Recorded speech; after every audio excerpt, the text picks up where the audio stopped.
Hello everyone, welcome back to the Harsha DSC classes. ఈరోజు మనము ఈ వీడియోలో వచ్చేసి ఏపీటెట్కి సంబంధించినటువంటి మరొక మోడల్ పేపర్ అయితే చూద్దామండి. సో ఆల్రెడీ మీకు 5 మోడల్ పేపర్స్ అయితే చేయడం జరిగింది. సో వాటికి సంబంధించినటువంటి లింక్స్ వచ్చేసి కింద డిస్క్రిప్షన్లో ప్రొవైడ్ చేస్తాను. ఎవరైనా ప్రిపేర్ అవ్వాలి అనుకుంటే ఒకసారి అయితే చెక్ చేసుకోండి. అలాగే మన ఛానల్లో ఎవరైనా ప్రాక్టీస్ చేయాలి సబ్జెక్ట్ వైజ్గా అనుకున్న వాళ్ళు కూడా ఒక్కొక్క సబ్జెక్ట్కి సంబంధించి model papers practice bits upload చేయడం జరిగింది. సో ఎవరైనా ప్రాక్టీస్ చేయాలనుకుంటే ప్రాక్టీస్ అయితే చేయండి. సో ఈ వీడియోలో వచ్చేసి ఏపీటెట్ మోడల్ పేపర్ మొత్తం 150 క్వశ్చన్స్ అయితే ఉంటాయండి. సో వీటికి సంబంధించినటువంటి ప్రతి ఒక్కటి కూడా మీకు ఎక్స్ప్లెనేషన్ కూడా ఉంటుంది. సో వీడియో వచ్చేసి స్టార్టింగ్ నుంచి ఎండ్ వరకు చూడండి, మీకు ర్యాపిడ్ రివిజన్గా కూడా యూజ్ అయితే అవుతుంది. సో ఫస్ట్ ఈ వీడియోలో మనము సైకాలజీకి సంబంధించినటువంటి క్వశ్చన్ అయితే చూద్దాము. వికాసం అంటే ఆకారాలను ప్రాకార్యాలను సమైక్యం చేసి విషదపరిచే సంక్లిష్ట ప్రక్రియ అన్నవారు ఎవరు అనేసి ఇచ్చారండి. వికాసానికి సంబంధించి సో ఎవరు అంటే అండర్సన్ అండి. వికాసం అంటే ఆకారాలు ప్రాకార్యాలను సమైక్యం చేసి విషదపరిచేటటువంటి సంక్లిష్ట ప్రక్రియ అన్నవారు ఎవరు అంటే Anderson. Option 1 is the right answer అండి. నెక్స్ట్ క్వశ్చన్ చూద్దాము. తప్పుగా జతపరచబడిన జత ఏది అనేసి ఇచ్చారండి. ఆప్షన్స్లో మనకు డగ్డేల్, గోడార్డ్, ఫ్రీమన్, పియర్సన్ వీళ్ళందరూ కూడా ఒక్కొక్కరి మీద ప్రయోగాలు అయితే చేశారండి. సో ఎవరితో కరెక్ట్ చేశారు అనేసి ఫస్ట్ చూద్దాము. డగ్డేల్ వచ్చేసి మనకు జూక్స్ కుటుంబం మీదనే ఇతను వచ్చేసి ప్రయోగం అయితే చేశాడండి. నెక్స్ట్ గోడార్డ్ వచ్చేసి మనకు ఈ మార్టిన్ కల్లికట్ కుటుంబం మీద అయితే పరిశోధన చేశారు. నెక్స్ట్ ఫ్రీమన్ వచ్చేసి మనకు కవలలకు సంబంధించి ప్రయోగాలు చేశారండి. కవలలు, సమరూప కవలలు ఉంటారు కదా, సో వాళ్ళకు సంబంధించి ఇతనైతే ప్రయోగాలు చేయడం జరిగింది. సో తప్పుగా జతపరచబడింది ఏది అంటే ఆప్షన్ 3 అండి. నెక్స్ట్ పియర్సన్ వచ్చేసి మనకు డార్విన్ కుటుంబం మీద ఇతను ప్రయోగాలు అయితే చేశాడు. నెక్స్ట్ క్వశ్చన్ చూద్దాము. భాషా వికాసంలో మొదటి దశ ఏది అనేసి వచ్చారండి. మనకు భాషా వికాసంలో వచ్చేసి ఫస్ట్ దశ ఏంటండి, ప్రాగ్భాషా దశ వచ్చేసి మనకు మొదటి దశ. సెకండ్ దశ వచ్చేసి ముద్దు మాటల దశ. నెక్స్ట్ థర్డ్ దశ వచ్చేసి శబ్ద అనుకరణ దశ. ఫోర్త్ వచ్చేసి భాష అవగాహన దశ అండి. ఇది మనకు భాషా వికాసంలో ఉండేటటువంటి దశలండి. ఫస్ట్ది ఏంది, ప్రాగ్భాషా దశ. నెక్స్ట్ ముద్దు మాటల దశ, శబ్దానుకరణ దశ, భాష అవగాహన దశ వచ్చేసి మనకు లాస్ట్ స్టేజ్ అనమాట. నెక్స్ట్ క్వశ్చన్ చూద్దాము. రమేష్ తన ఉపాధ్యాయుడు తరగతిలో మేక గురించి చెప్పిన వర్ణన విని తర్వాత దారిలో కనబడిన నల్ల కుక్కను కూడా మేక అనుకున్నాడు. దీనికి గల కారణం ఏది అనేసి ఇచ్చారండి. ఆప్షన్స్ మనకు సాంశీకరణ, అనుగుణ్యత, జంతువాదం, అహంకేంద్రవాదం అనేసి ఇచ్చారు. సో మనకు ఏదైనా అంటే ఇక్కడ వచ్చేసి మేకను గురించి చెప్పినప్పుడు మేకను ఇతను క్షుణ్ణంగా పరిశీలించాడనమాట. పరిశీలించి అలా నల్లగా ఉంది, అలాగే కుక్కకు కూడా 4 కాళ్ళు ఉన్నాయి, మేకలాగానే నల్లగా ఉందన్నమాట. సో మొత్తము అంటే ఒకదానిలాగానే ఉండడం వల్ల అంటే పాత అనుభవంతో పోల్చి ఇతను పరివర్తన చేయటం ఏమనుకున్నాడు, దీనికి కారణం ఏంటి అంటే దీన్ని వచ్చేసి మనకు సాంశీకరణం అంటారండి. అంటే ఇంతకు ముందు ఉండేటటువంటి ఓన్లీ పోలికలను మాత్రమే చూసి అతను గుర్తించినట్లయితే దాన్ని వచ్చేసి మనము సాంశీకరణము అనేసి చెప్తాము. అనుగుణ్యత అంటే ఏంటంటే ఇతను కొత్త వాటిని పాతదానిని కలిపి దాంట్లో ఏంటి కొత్తదైనటువంటి ప్రవర్తనను గమనించి ఆ రెండింటికి డిఫరెన్స్ని తెలుసుకోవటము ద్వారా అతను ఆ డిఫరెన్స్ని తెలుసుకుంటే ఏమవుతుందండి, అది మేకే, ఇది కుక్కే అనేటటువంటి అవగాహన అనేది వస్తుందన్నమాట. సో అటువంటి దాన్ని ఏమంటామంటే అనుగుణ్యత అనేసి చెప్తామండి. ఇక్కడ అంటే ఫర్ ఎగ్జాంపుల్ ఇంకోటి తీసుకున్నట్లయితే మనకు పిల్లి వచ్చేసి తెల్లగా, కొన్ని పిల్లులు వచ్చేసి తెల్లగా ఉంటాయి, కొన్ని బ్లాక్గా కూడా ఉంటాయి.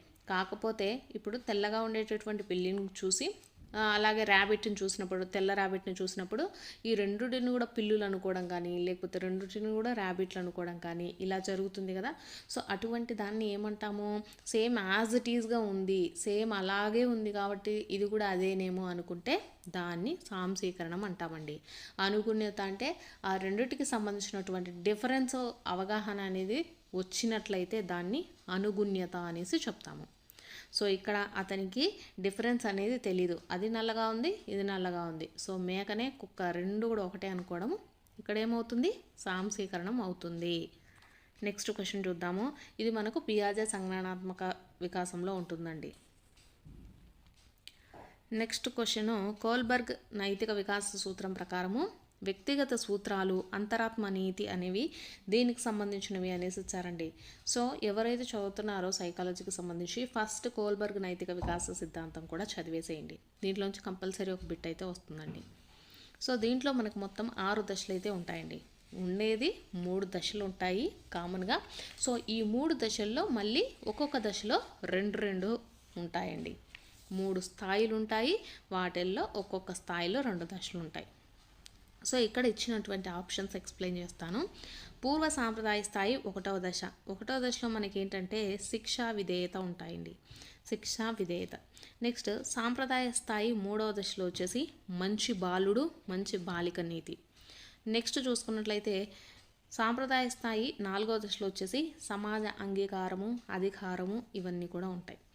నెక్స్ట్ ఉత్తర సాంప్రదాయ స్థాయి 6వ దశలో ఏమేమి ఉంటాయండి, వ్యక్తి అంతరాత్మ అలాగే ఆత్మ సాక్షికి సంబంధించినటువంటిది మనకు ఉంటాయండి. సో ఇక్కడ వ్యక్తిగత సూత్రాలు, అంతరాత్మ నీతి మనకు దేనికి సంబంధించినవి, ఉత్తర సాంప్రదాయ స్థాయి 6వ దశలో ఉంటాయి.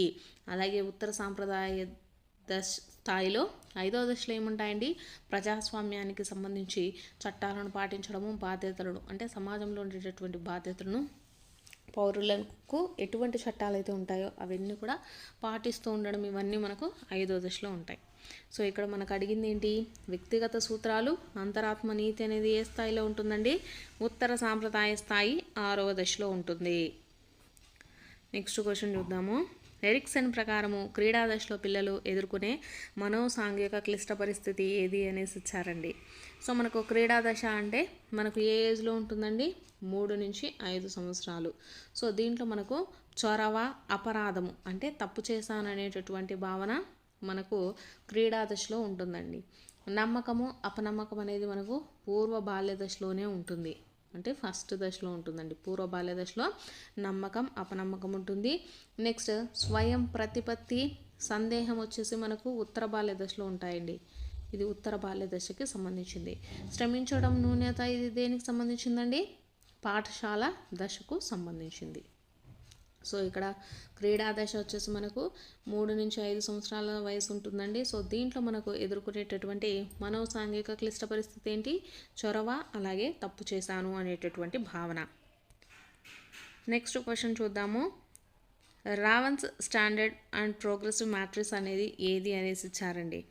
రావన్స్ స్టాండర్డ్ ప్రోగ్రెసివ్ మ్యాట్రిక్స్ టెస్ట్, ఇది వచ్చేసి మనకు రావెన్స్ ప్రోగ్రెసివ్ మ్యాట్రిక్స్ టెస్ట్ వచ్చేసి ఇది అప్రక్షేపక పరీక్షలకు సంబంధించిందండి. అంటే సామూహికంగా అందరినీ కూర్చోబెట్టి చేయడం జరుగుతుందన్నమాట. సో కాబట్టి ఇది ఏ పరీక్షకు సంబంధించింది, సామూహిక ప్రజ్ఞా పరీక్ష. చాలామందిని కలిపేసి అంటే ఒక గ్రూప్గా ఉంచేసి వీళ్ళకు ఎగ్జామ్ని అయితే పెట్టడం జరుగుతుందండి. అంటే మూర్తిమత్వాన్ని అంచనా చేయడం కానీ, ప్రజ్ఞకు సంబంధించి పరీక్షలు కానీ ఇవన్నీ కూడా మనకు ఇక్కడ చేయడం జరుగుతుంది. రావెన్స్ స్టాండర్డ్ ప్రోగ్రెసివ్ మ్యాట్రిసెస్ అంటే ఒక సమూహాన్ని తీసుకొని వాళ్ళకు పరీక్ష అనేది నిర్వహించడం జరుగుతుంది. Next question, differential aptitude test బ్యాటరీని రూపొందించిన వారు ఎవరు అనేసి ఇచ్చారండి. డిఫరెన్షియల్ ఆప్టిట్యూడ్ టెస్ట్ బ్యాటరీని రూపొందించింది ఎవరు, జార్జ్ కే బిన్నెట్ అండి. నెక్స్ట్ క్వశ్చన్, క్రింది గ్రంథులలో మిశ్రమ గ్రంథి ఏది అనేసి ఇచ్చారండి. సో అది వృక్క గ్రంథి, క్లోమము, అవటు గ్రంథి, ముష్కాలు అనేసి ఇవ్వడం జరిగిందనమాట. సో దీంట్లో మనకు మిశ్రమ గ్రంథి అని దేన్ని పిలుస్తారండి, క్లోమంని పిలుస్తారనమాట. క్లోమం వచ్చేసి మనకు ఇన్సులిన్ అయితే స్రవిస్తుందండి. Option 2 is the right answer. Next question వచ్చేసి, రవికి హోంవర్క్ చేయాలని లేదు, అలాగని ఉపాధ్యాయునితో తిట్లు తినాలని లేదు. రవి యొక్క సంఘర్షణ అనేసి ఇచ్చారండి. ఇక్కడ 2 ఉపగమ ఉపగమ అంటే 2 ఇష్టము, పరిహార పరిహార అంటే 2 ఇష్టం లేదు, ఒకటి ఉపగమ పరిహార ఉంటే ఒకటి ఇష్టము ఒకటి ఇష్టం లేదు, అలాగే ద్వి ఉపగమ ద్వి పరిహార అంటే 2 ఇష్టము 2 ఇష్టం లేదు అనేటటువంటి దాంట్లో మనము వీటినైతే ఉపయోగిస్తామండి ఈ సంఘర్షణల్ని. సో ఇక్కడ మనకు ఏమిచ్చారు, రవికి హోంవర్క్ చేయాలని లేదు, అలాగే ఉపాధ్యాయునితో తిట్లు తినాలని లేదు. సో 2 ఇష్టం లేదు కాబట్టి మనకి ఏమవుతుందండి, పరిహార పరిహార. So option 2 is the right answer అండి. నెక్స్ట్ క్వశ్చన్, 10 సంవత్సరాల వయసు గల కుమార్ మానసిక వయసు 7 సంవత్సరాలు అయితే అతని యొక్క ప్రజ్ఞాలబ్ధి అనేసి ఇచ్చారండి. ప్రజ్ఞాలబ్ధికి ఫార్ములా వచ్చేసి మానసిక వయసు బై శారీరక వయసు ఇంటూ 100 అండి.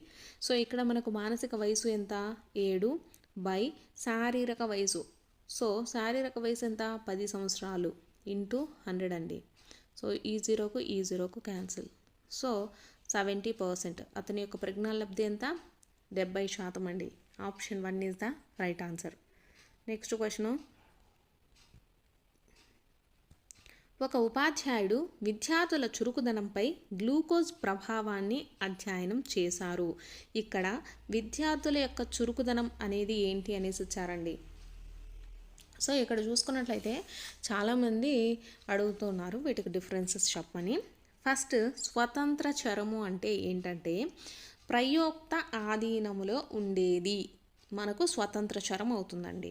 సో ప్రయోక్త ఆధీనంలో అంటే ఎవరైతే చేస్తున్నారో, సో ప్రయోగం చేసే వాళ్ళ చేతుల్లో ఉండేది స్వతంత్ర చరం అనమాట.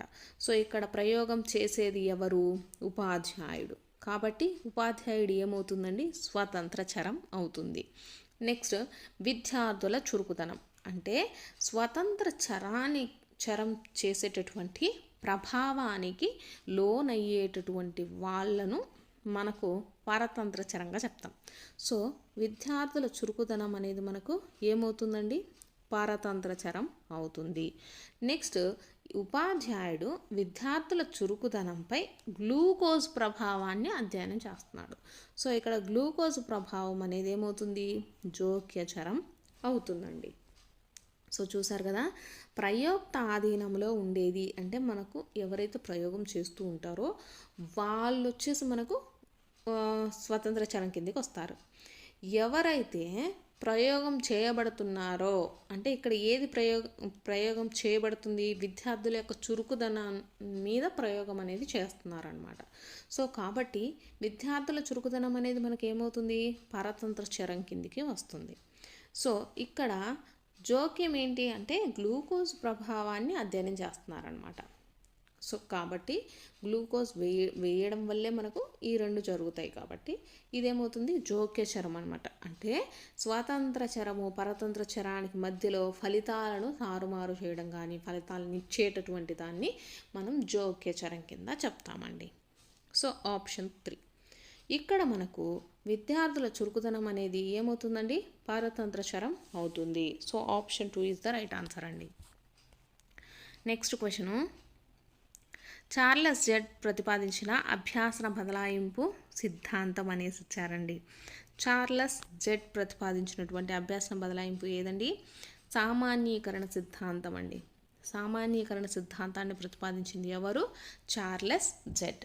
అలాగే నెక్స్ట్ చూసుకున్నట్లయితే మనకు సమరూప మూలకాల సిద్ధాంతాన్ని ప్రతిపాదించింది ఎవరండి, ఈఎల్ దారండైక్ అండి. సమరూప మూలకాల సిద్ధాంతాన్ని ప్రతిపాదించింది ఎవరు అంటే దారండైక్. సామాన్యీకరణ సిద్ధాంతాన్ని ప్రతిపాదించింది ఎవరు అంటే చార్లెస్ జెడ్ అనమాట. సో ఇతను అభ్యాసన బదలాయింపు సూత్రాన్ని అయితే చేయడం జరిగింది. నెక్స్ట్ చూసుకున్నట్లయితే ఆదర్శాల సిద్ధాంతాన్ని ప్రతిపాదించింది ఎవరు అండి, డబ్ల్యూసి బాగ్లే. నెక్స్ట్, ట్రాన్స్పోజిషన్ సిద్ధాంతం అన్నా అలాగే మనకు గెస్టాల్ట్ సిద్ధాంతం అన్నా ఒకటేనండి. గెస్టాల్ట్ అన్నా ట్రాన్స్పోజిషన్ అన్నా సమగ్రాకృతి అన్నా ఒకటే అనమాట. సో ట్రాన్స్పోజిషన్ సిద్ధాంతాన్ని ప్రతిపాదించింది ఎవరు అంటే వర్ధమను అలాగే కొహిలర్ అండి. వర్ధమర్ అలాగే కొహిలర్ అనమాట. నెక్స్ట్, పరీక్షలకు తయారవుతూ లక్ష్మి మొదట ఫ్రెంచ్, తర్వాత జర్మన్ నేర్చుకుందనమాట. జర్మన్ పరీక్ష రాస్తుంటే ఆమెకు ఫ్రెంచ్ గుర్తుకు వస్తుంది, జర్మన్ గుర్తుకు రావటం లేదు. దీనికి కారణం ఏది అనేసి ఇచ్చారండి. ఆప్షన్స్లో మనకు పురోగమన అవరోధము, తిరోగమన అవరోధము, డెజావు, దమనము అనేసి ఇచ్చారు. సో దమనం అంటే కావాలని మర్చిపోవడము, డెజావు అంటే మీకు ఆల్రెడీ తెలిసిందనమాట. అంటే ఇంతకుముందు ఎక్కడో చూశాను అనేటటువంటి భావన కలిగితే దాన్ని డెజావు అంటాం. ఇక్కడ ఈమెకు ఫ్రెంచ్ ఒక్కటే గుర్తు వస్తూ ఉంటుందన్నమాట. సో జర్మన్ పరీక్ష రాస్తుంటే ఫ్రెంచ్ గుర్తొస్తుంది అంటే, కాబట్టి ఇది ఏ అవరోధం అవుతుంది? పురోగమన అవరోధం అవుతుందండి. పురోగమన అవరోధము అంటే మనకు కొత్తవి నేర్చుకున్నప్పుడు కానీ పాతవి నేర్చుకున్నప్పుడు కానీ అవరోధాలు. ఇప్పుడు కొత్తది గుర్తుకు తెచ్చుకున్నట్లో మనకు ప్రాబ్లం అనేది వస్తుంది. కొత్తది ఏంటండి? జర్మన్ అనమాట. పాతదేంటి? ఫ్రెంచ్. ఎందుకంటే ఫ్రెంచ్ అనేది మొదట నేర్చుకున్నారు కాబట్టి ఇది పాతది అవుతుంది అనమాట. సో అలా గుర్తుపెట్టుకోండి. కొత్తది గుర్తు తెచ్చుకున్నటలో ఇబ్బంది ఉంటే దాన్ని పురోగమన అవరోధము అంటామండి. పాతది గుర్తుకు తెచ్చుకున్నటలో మనకు అవరోధం ఉన్నట్లయితే దాన్ని తిరోగమన అవరోధం అంటాం. నెక్స్ట్, సో ఇక్కడ కరెక్ట్ ఆన్సర్ ఏంటంటే మనకు కొత్తది గుర్తుకు రావడం లేదండి. కొత్తది గుర్తుకు తెచ్చుకోవడంలో మనకి ఇబ్బందిగా ఉంది. సో గుర్తుకు రావటం లేదు. సో కాబట్టి ఇదేమవుతుంది? పురోగమన అవరోధం అవుతుంది. నెక్స్ట్, ఇక్కడ రజాకు ఒక అర్ధరహిత పదాల జాబితాను 18 ప్రయత్నాలలో చదివి నేర్చుకున్నాడు. ఒక నెల తర్వాత అదే జాబితాను మరలా నేర్చుకోమనగా ఈసారి అతను 9 ప్రయత్నాలలో నేర్చుకోగలిగిన అతని పొదుపు గణన అడిగారండి. పొదుపు గణనకు ఫార్ములా వచ్చేసి అసలు ప్రయత్నాలు మైనస్ పునరుభ్యాసన ప్రయత్నాలు బై అసలు ప్రయత్నాలు ఇంటూ 100 అండి. సో ఇక్కడ అసలు ప్రయత్నాలు ఎన్ని అంటే ఫస్ట్ స్టార్టింగ్లో అనమాట 18 ప్రయత్నాలు. నెక్స్ట్ పునరుభ్యాసనం ప్రయత్నాలు ఎన్ని? 9 బై అసలు ప్రయత్నాలు ఎంత? 18 ఇంటూ 100 అండి. సో దీన్ని చేసినట్లయితే మీకు ఆన్సర్ వచ్చేస్తుంది అనమాట. సో ఇక్కడ ఏమవుతుందండి? 9/18 ఇంటూ 100. 9 ఒకట్లు 9 రెండ్లు 2 50 100. సో మనకు 50% అనేది ఆన్సర్ అవుతుందండి. అసలు ప్రయత్నాలు 18, పునరుభ్యాసన ప్రయత్నాలు బై అసలు ప్రయత్నాలు ఇంటూ 100 అండి. సో ఇది చేస్తే మీకు పొదుపు గణన వచ్చేస్తుంది. So option 3 is the right answer. Next question, క్రింది వానిలో గౌణ అవసరం ఏది అనేసి ఇచ్చారండి. ఆప్షన్స్లో ఆహారము, నిద్ర, విశ్రాంతి, రక్షణ అనేసి ఇచ్చారు. సో ఈ రక్షణ ఇవన్నీ కూడా మనకు దేని కిందకి వస్తాయి? గౌణ అవసరాల కిందకి వస్తాయి. ఆహారము, నిద్ర, గాలి, నీరు, విశ్రాంతి ఇవన్నీ కూడా మనకు ప్రాథమిక అవసరాలకి వస్తాయండి. సో కరెక్ట్ ఆన్సర్ ఏమవుతుంది? ఆప్షన్ 4. నెక్స్ట్ క్వశ్చన్, క్రింది వానిలో జ్ఞానాత్మక రంగానికి చెందినది ఏది అనేసి ఇచ్చారండి. ఇక్కడ మనకు ఆప్షన్స్లో సంశ్లేషణ, అనుకరణ, వ్యవస్థాపనము, ఉచ్చారణ అనేసి ఇచ్చారు. సో ఇక్కడ చూసుకున్నట్లయితే మనకు సంశ్లేషణ, విశ్లేషణ, జ్ఞానము, వినియోగము, అవగాహన ఇవన్నీ కూడా మనకు దేనికి సంబంధించినవండి? జ్ఞానాత్మక రంగానికి సంబంధించినవి. సో ఆప్షన్ 1 వచ్చేసి మనకు సంశ్లేషణ అనేది జ్ఞానాత్మక రంగానికి చెందిందండి. నెక్స్ట్ క్వశ్చను, వైగోట్స్కీ ప్రకారము పిల్లల్లో ప్రైవేటు ప్రసంగం కనబడే వయసు ఎంత అనేసి ఇచ్చారండి. ప్రైవేట్ ప్రసంగం వచ్చేసి మనకు ఎప్పుడు కనిపిస్తుందండి? 3 సంవత్సరాల తర్వాత కనిపిస్తుంది అనమాట. So option 1 is the right answer.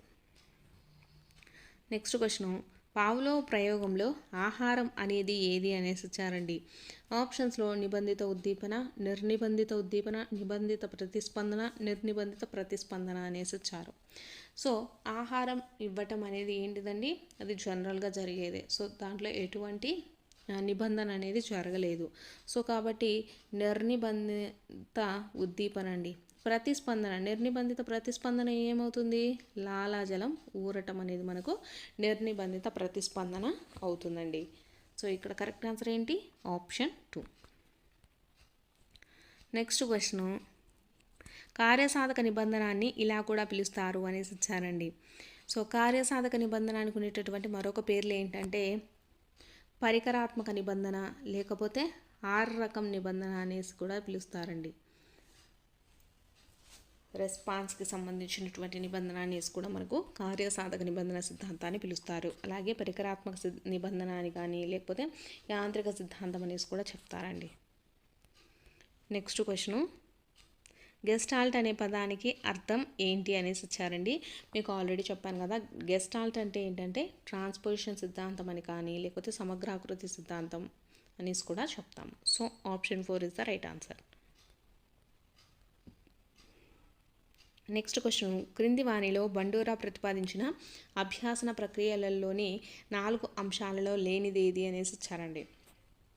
So Albert బండూరాలో మనకు ఫస్ట్ వచ్చేసి ఎన్ని ఉంటాయంటే 4 అభ్యాసన ప్రక్రియలు ఉంటాయండి. అవి ఏంటివి అంటే అవధానము, ధారణ, పునర్భరణము, ప్రేరణ. ఇవన్నీ కూడా మనకు ఆల్బర్ట్ బండూరా ప్రతిపాదించినటువంటి దాంట్లో ఉంటాయన్నమాట. సో ఇక్కడ లేనిది ఏంటిదండి, విరమణ అనేది లేదు. విరమణం అనేది దేంట్లో ఉంటుంది, మనకు పావ్లోవ్ సిద్ధాంతంలో ఉంటుందన్నమాట. నెక్స్ట్, ఆర్టీఈ యాక్ట్ 2009 ప్రకారం ఒక విద్యా సంవత్సరంలో 6 నుంచి 8వ తరగతి వరకు నిర్దేశించిన బోధనా గంటల సంఖ్య ఎంత అనేసి ఇచ్చారండి. 6 నుంచి 8వ తరగతి వరకు వచ్చేసి ఎన్ని బోధనా గంటలు ఉంటాయి, మొత్తము 1000 గంటలు అయితే ఉంటాయండి.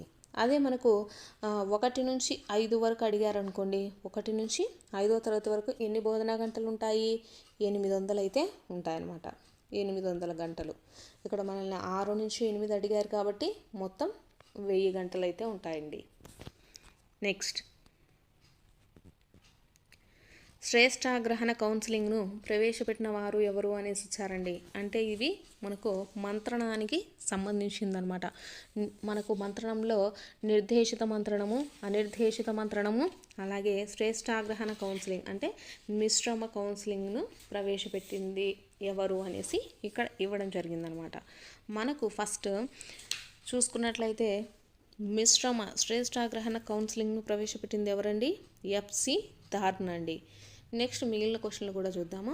నిర్దేశక మంత్రణాన్ని ప్రవేశపెట్టింది ఎవరంటే విలియమ్సన్, డార్వి. వీళ్ళిద్దరు కూడా మనకు నిర్దేశిక మంత్రణాన్ని ప్రవేశపెట్టడం జరిగింది. కార్ల్ రోజర్స్ వచ్చేసి అనిర్దేశిక మంత్రణం అండి. మనకు మంత్రణాలు వచ్చేసి ఎన్ని ఉన్నాయి, 3 ఉన్నాయన్నమాట. అవేంటంటే నిర్దేశక మంత్రణం. సో నిర్దేశక మంత్రణాన్ని ప్రవేశపెట్టింది ఎవరు, విలియమ్సన్, డార్లీ అండి. నెక్స్ట్ ఇంకోటి అనిర్దేశక మంత్రణం ప్రవేశపెట్టింది ఎవరు, రోజర్స్.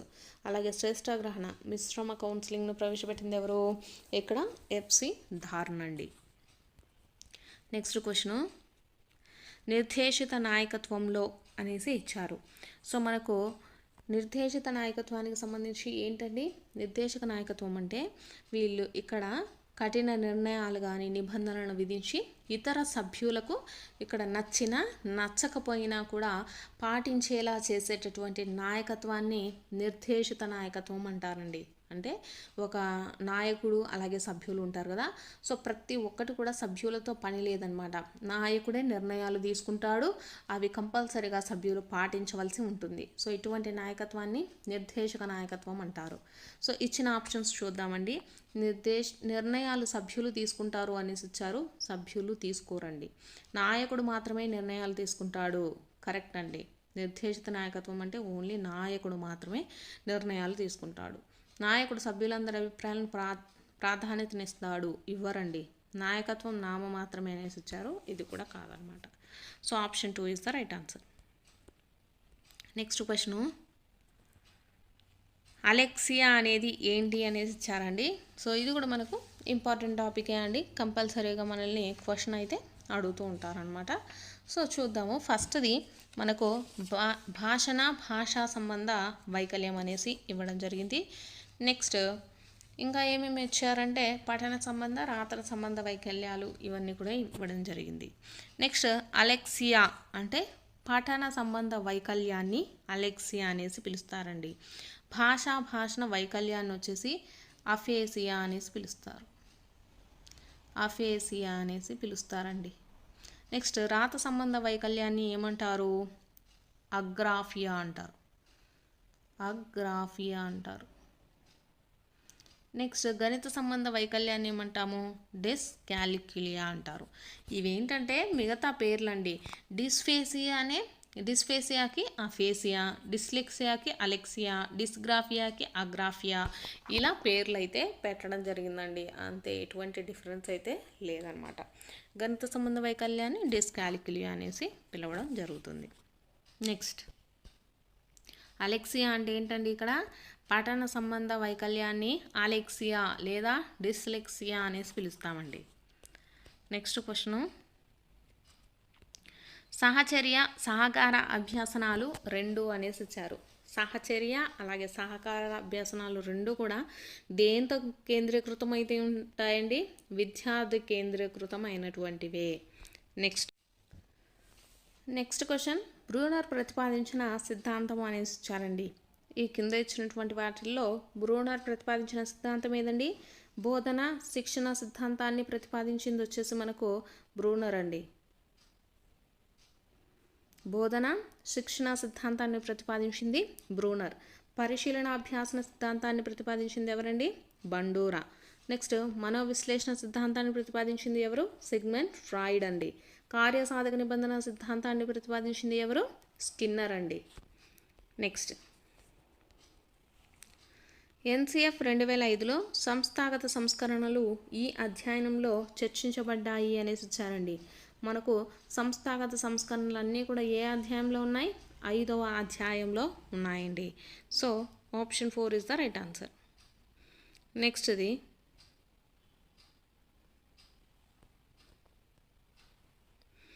క్రింది వాణిలో ప్రక్షేపిత ఉపకరణం కానిది ఏది అనేసి అడుగుతున్నారు. ఆప్షన్స్లో చలనచిత్రాలు, స్లైడ్లు, మైక్రోస్కోపు, ఓవర్ హెడ్ ప్రొజెక్టర్లు ఇవన్నీ కూడా ఇచ్చారనమాట. సో మనకు ప్రక్షేపిత ఉపకరణాలు అంటే ఏంటండి? చలనచిత్రాలు కానివ్వండి, స్లైడ్స్, ఓవర్ హెడ్ ప్రొజెక్టర్స్ ఇవన్నీ కూడా ప్రక్షేపిత ఉపకరణాలు. కానిది ఏంటి? మైక్రోస్కోప్ అండి. So option 3 is the correct answer. Next, తెలుగుకి సంబంధించిన క్వశ్చన్స్ అయితే చూద్దామండి. సో ఫస్ట్ వచ్చేసి మనకు గద్య భాగానికి సంబంధించి ఇచ్చారు. సో ఇక్కడ చార్లెస్ ఫిలిప్ బ్రౌన్ అనే కంపెనీ ఉద్యోగి తన దృష్టిని ప్రసరింపకుండా ఉంటే అనేక ప్రసిద్ధ కావ్యాలు ఈనాటికి వెలుగు చూసి ఉండేవి కావు. కేవలం నామమాత్ర వశిష్టాలయ్యేవేమో. విస్తృతమై తాళపత్ర గ్రంథ రూపంలో అజ్ఞాతవాసం చేస్తున్న కావ్యాలను సేకరించి సంస్కరించి వాటికి ప్రతులు రాయించి పరిష్కరించి ముద్రించి తెలుగువారిని రుణగ్రస్తులను చేశాడు బ్రౌన్ అనేసి వచ్చారండి. సో పై గద్యం ఆధారంగా సిపి బ్రౌన్ గురించి సరికానిది ఏది అనేసి అడుగుతున్నారండి. సరి కానటువంటిది. సో ఇక్కడ వీరు కంపెనీ ఉద్యోగి అనేసి వచ్చారు. సో అది కరెక్టే. అలాగే సెకండ్ వన్ చూసుకుంటే వీరు ప్రసిద్ధ కావ్యాలకు ప్రతులు రాయించారు. ఇది కూడా కరెక్టే. వీరు తెలుగు వారికి రుణగ్రస్తులయ్యారు అనేసి ఇచ్చారండి. అలాగే ఇక్కడ తాళపత్ర గ్రంథాలను సేకరించి సంస్కరించారు అనేసి ఇచ్చారు. సో తెలుగువారు ఇతనికి రుణగ్రస్తులయ్యారు కానీ తెలుగువారికి ఇతను రుణగ్రస్తులు అవ్వలేదు. సో ఇక్కడ ఇచ్చినటువంటి దాంట్లో మనకు సరికానటువంటిది ఆప్షన్ 3 అండి. ముద్రించి తెలుగువారిని రుణగ్రస్తులను చేశాడనమాట. సో ఇక్కడ తెలుగు వారికి అనేసి ఇచ్చారండి. సో కాబట్టి మనకు సరికానటువంటిది ఏంటిది? ఆప్షన్ 3. సో ఈ విధంగా క్వశ్చన్స్ అనేటివి ఉంటాయండి. సో జాగ్రత్తగా ఆన్సర్ అనేది 1కి 2 సార్లు చూసి పెట్టాల్సినటువంటిది.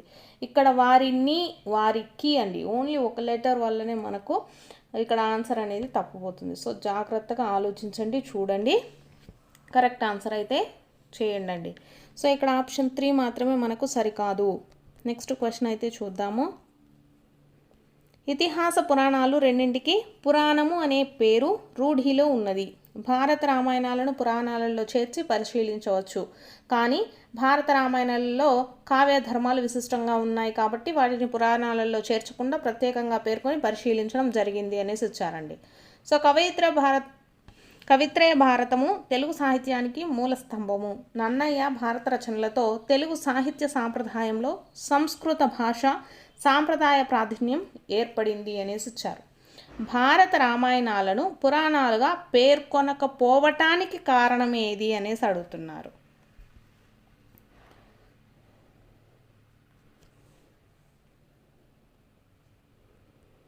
సో ఇక్కడ చూసుకున్నట్లయితే మనకు పురాణ లక్షణాలు లేకపోవడము, ప్రాచుర్యంలో లేకపోవడము, కవిత్రయం భారత రచన చేయడము, అలానే మనకు ఇంకోటి కావ్య ధర్మాలను కలిగి ఉండడం అనేసి వచ్చారు. సో భారత రామాయణాలను పురాణాలుగా పేర్కొనకపోవడానికి కారణం ఏంటిదండి? ఇవి వచ్చేసి మనకు కావ్య ధర్మాలను కలిగి ఉండటము. సో ఆప్షన్ 4 వచ్చేసి కరెక్ట్ ఆన్సర్ అండి. నెక్స్ట్ క్వశ్చన్,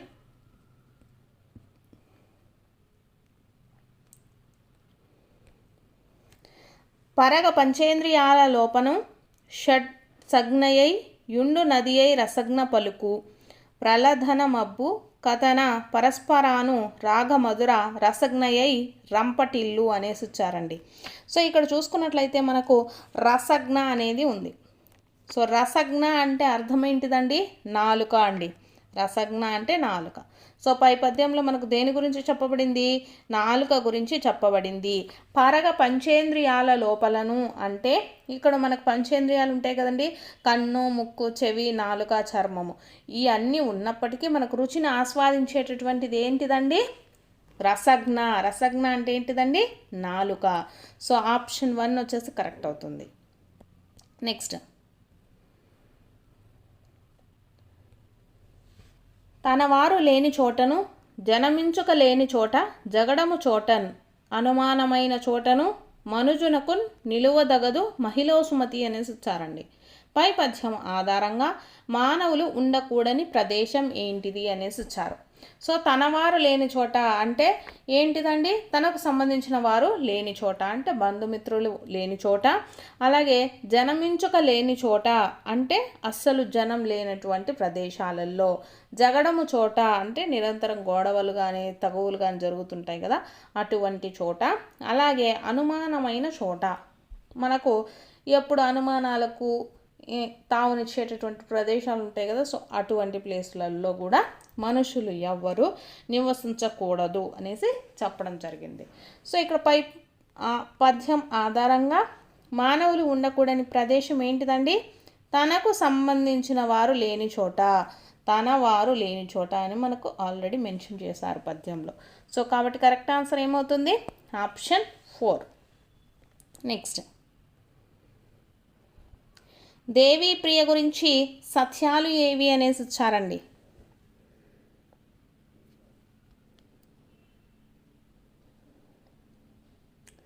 సో ఇక్కడ చూసుకున్నట్లయితే సత్యాలు వచ్చేసి మనకు దేవిప్రియకి సంబంధించి అసలు పేరు వచ్చేసి షేక్ ఖాజా హుసేన్ అండి. సో ఇది కరెక్టు. అలాగే వీరు గాలిరంగు వచన కవితా సంపుటిని రచించడం జరిగినది. సో దేవిప్రియ వచ్చేసి మనకు కడప జిల్లా కాదండి, గుంటూరు జిల్లాకు చెందినటువంటి వారు. ఇవి రచనలు కాదు. సో కాబట్టి కరెక్ట్ ఆన్సర్ ఏమవుతుంది? ఆప్షన్ 3 అండి. దేవిప్రియ గురించి సత్యాలు ఏంటివి? దేవిప్రియ అసలు పేరు ఏంటిదండి? షేక్ ఖాజా హుసేన్ అండి. మనకు చాలాసార్లు అడిగినటువంటి క్వశ్చన్ గుర్తుపెట్టుకోండి. సో ఇక్కడ వీరు గాలిరంగు వచన కవితా సంపుటిని రచించడం కూడా జరిగినది. నెక్స్ట్ క్వశ్చను, పొదరిండ్లు దాగి మొగలి మొగ్గళ్ళు మధుర సుగంధము దిక్కులను జల్లు ఈ గేయ పంక్తులు గల పాఠం ఏది అనేసి ఇచ్చారండి. సో ఇది ఏ పాఠానికి సంబంధించిందండి? మా ఊరి ఏరు. Option 2 correct. నెక్స్ట్ క్వశ్చను, ఆత్మాశ్రయ రీతి వస్తు భావ శైలి కవితా రచనల్లో నవ్యత కలిగి ఉండే ప్రక్రియ ఏది అనేసి ఇచ్చారండి. సో ఏం ప్రక్రియ అండి? ఖండకావ్యం అండి. ఖండకావ్యం అంటే ఎలా ఉంటుందంటే దాంట్లో మనకు ఆత్మాశ్రయ రీతి ఉంటుంది, అలాగే వస్తుభావ శైలి కవితా రచనలలో నవ్యత కలిగి ఉంటాయండి. సో ప్రతి ఒక్కరూ మీరు నేర్చుకోవాల్సింది ఏంటంటే మనకు పాఠ్యాంశాలు వచ్చేసి మనకు కథల రూపంలో ఉంటాయి. పురాణము, ఇతిహాసము, ప్రబంధము, అలాగే ఖండకావ్యానికి సంబంధించి ఇవన్నీ ప్రక్రియలు అనమాట. కంపల్సరీ నేర్చుకోండి.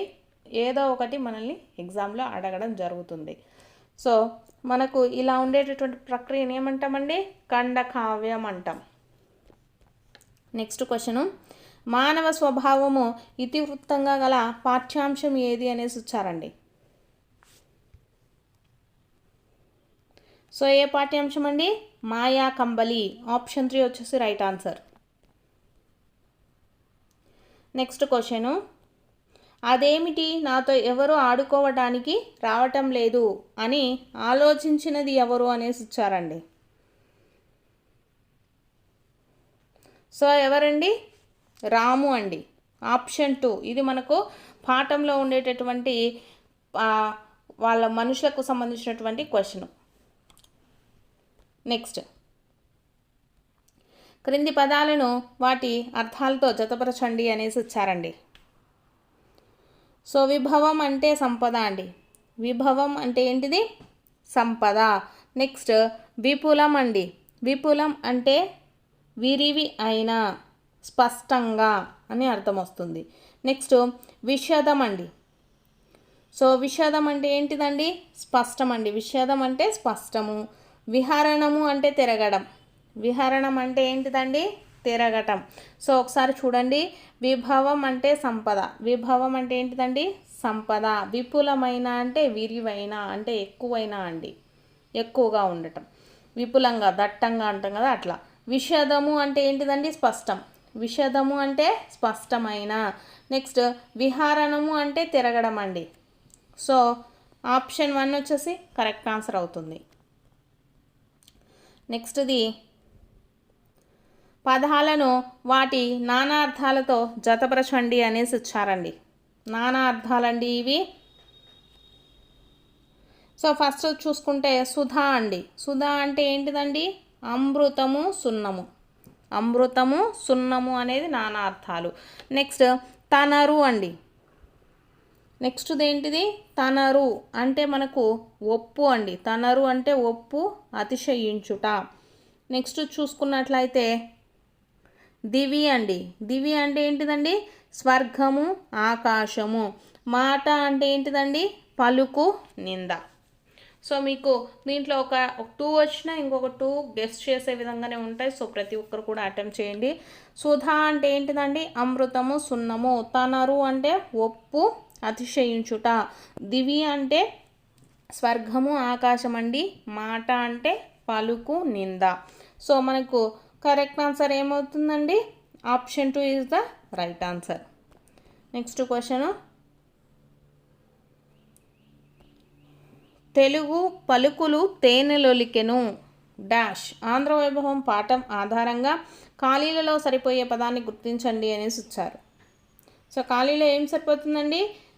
తిక్కనార్యుని కవితలోన అనేసి సరిపోతుంది. తెలుగు పలుకులు తేనెలొలికెను తిక్కనార్యుని కవితలోన. సో ఆప్షన్ 1 వచ్చేసి కరెక్ట్ అండి.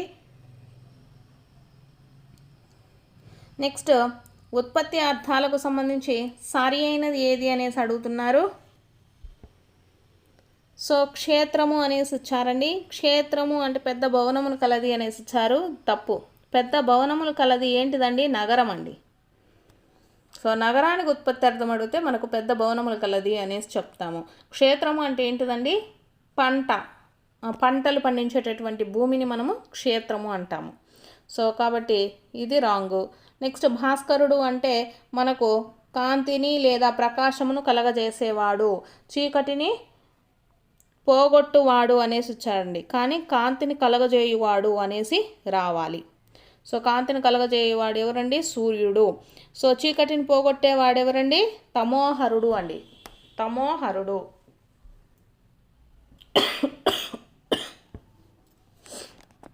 నెక్స్ట్ హృదయము అనేసి ఇచ్చారు. హృదయము అంటే హరింపబడినది. సో ఇది కరెక్టేనండి. నెక్స్ట్ ధార్మికుడు అంటే ధర్మమును నెరుపని వాడు కాదండి, ధర్మమును ఆచరించేటటువంటి వాడు. సో ఇది కూడా రాంగే మనకు. సో కాబట్టి కరెక్ట్ ఆన్సర్ ఏమవుతుందండి? ఆప్షన్ 3 మాత్రమే. నెక్స్ట్ క్వశ్చను, నేను ఎప్పుడు తప్పు చేయలేదు ఈ వాక్యము అనేసి అడిగారండి. సో ఇక్కడ నేను, సో నా గురించి చెప్పుకుంటున్నాను. సో అది మనకు ఏ పురుష అవుతుందండి? ఉత్తమ పురుష అవుతుంది. ఇవి గుర్తుపెట్టుకోండి. మనకు ఉత్తమ పురుష, ప్రథమ పురుష, మధ్యమ పురుష అనేసి ఉన్నాయి. సో గుర్తుపెట్టుకోండి. నేను చాలాసార్లు కూడా ఎక్స్ప్లెయిన్ చేశాను. సో మనకు టైం అనేది తక్కువగా ఉంది కాబట్టి ప్రతి ఒక్కటి మీకు ఆల్రెడీ నేను అన్ని ప్రాక్టీస్ బిట్లలో ఎక్స్ప్లెయిన్ చేస్తూనే వచ్చాను. సో ఇప్పుడు నేను అనేది మనకు దేని తెలియజేస్తుందండి? ఉత్తమ పురుష. మన గురించి మనము చెప్పుకున్నట్లయితే అది మనకు ఏ పురుష అవుతుంది? ఉత్తమ పురుష అవుతుంది. నా గురించి, నేను, నా ఇవన్నీ కూడా మనకు ఏ పురుష? ఉత్తమ పురుష కిందికి వస్తాయి. ఎప్పుడూ తప్పు చెయ్యలేదు అంటే ఇంతకుముందు నేను చెయ్యలేదు అని అర్థం అండి. భవిష్యత్తులో చేస్తానేమో తెలీదు. సో నేను ఎప్పుడూ తప్పు చేయలేదు, ఇది దేని తెలియజేస్తుంది? భూతకాలాన్ని తెలియజేస్తుంది, గతంలో జరిగిపోయినటువంటి దానిని. సో కాబట్టి ఇది దేనికి సంబంధించిందండి? భూతకాలానికి సంబంధించింది. సో ఇక్కడ నేను, సో ఇది ఏంటిదండి? ఏకవచనం. కాబట్టి ఇదేమవుతుంది? భూతకాలిక ఉత్తమ పురుష ఏకవచనం అవుతుంది. సో ఆప్షన్ 3 కరెక్ట్ అవుతుందండి. నెక్స్ట్, కొనేటప్పుడు నల్లగా, తినేటప్పుడు ఎర్రగా, పారేసేటప్పుడు తెల్లగా, ఈ పొడుపునకు విడుపు ఏది అనేసి వచ్చారండి. సో ఏంటిదండి? నేరేడు పండు అండి. కొనేటప్పుడు మనకు నల్లగా ఉంటుంది, తినేటప్పుడు ఎర్రగా ఉంటుంది, పారేసేటప్పుడు మనకు సీడ్ అనేది ఎలా ఉంటుందండి? తెల్లగా ఉంటుంది. సో ఆప్షన్ 2 కరెక్ట్, నేరేడు పండు. నెక్స్ట్ క్వశ్చను, గాంధీ మహాత్ముడు ఏర్పరిచిన ఆదర్శ నగరం ఏది అనేసి వచ్చారండి. సో ఏదండి? సేవాగ్రామ్ అండి, ఆప్షన్ 2. నెక్స్ట్ క్వశ్చను, క్రింది పద్యపాదాలను సరైన క్రమంలో అమర్చండి అనేసి ఇచ్చారండి. సో ప్రజెంట్ మీకు జరిగేటటువంటి టెట్లో అడిగేటటువంటి క్వశ్చన్స్ ఈ విధంగానే ఉంటాయండి. ఎక్కువ అప్లికేషన్ టైప్ ఆఫ్ క్వశ్చన్సే ఉంటాయి.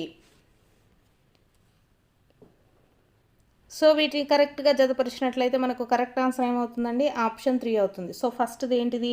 భయము తోడ రాజు భ్రస్తుంతురు ప్రజల్, భక్తి తోడ కవిని భ్రస్తింత్రు, జీతమిచ్చి రాజు సేవింపబడుచుండు, జీతమీ కసు కవి సేవలందు అనేసి ఇచ్చారు. సో ఆప్షన్ 3 కరెక్ట్ అండి. నెక్స్ట్, సీత, రాజు, సుగుణ, రాధ పాత్రలు గల పాఠం ఏది అనేసి వచ్చారండి.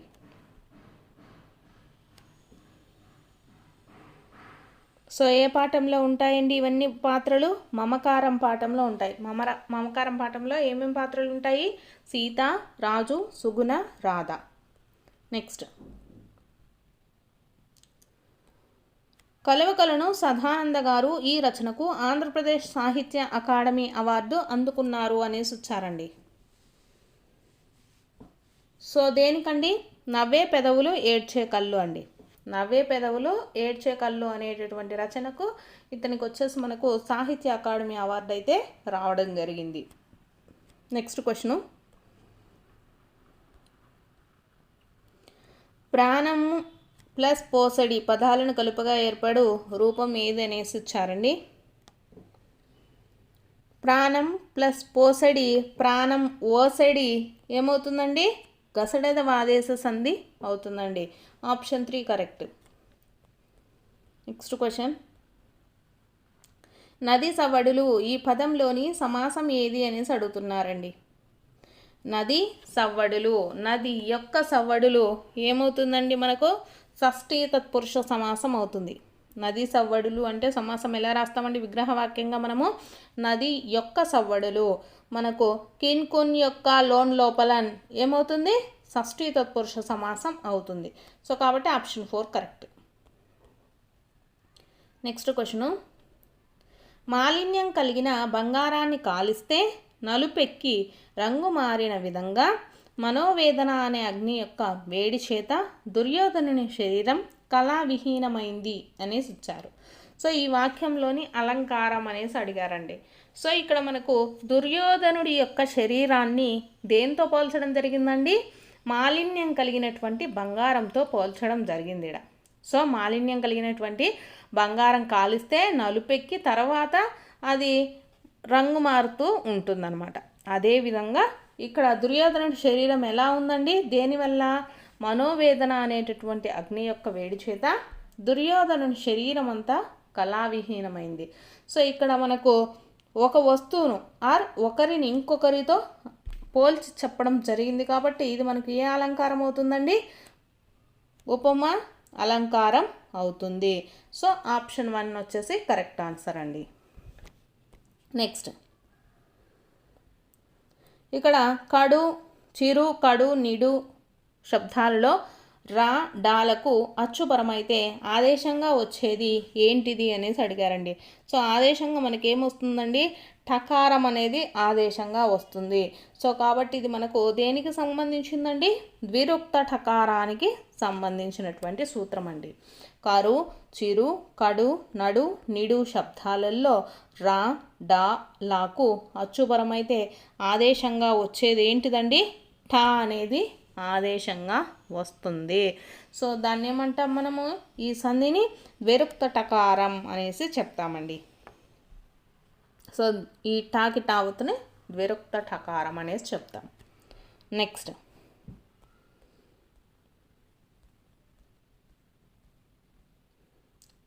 ఉత్పలమాల పద్య పాఠానికి సంబంధించి సరి అయినవి ఏవి అనేసి వచ్చారండి.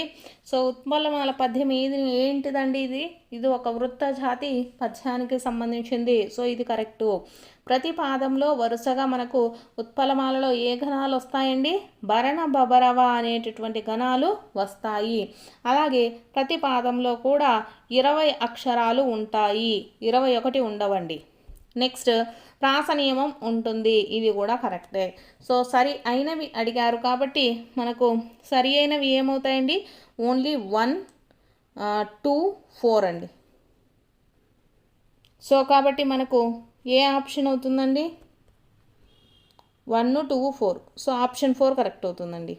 ఆప్షన్ 4 కరెక్ట్ అవుతుంది.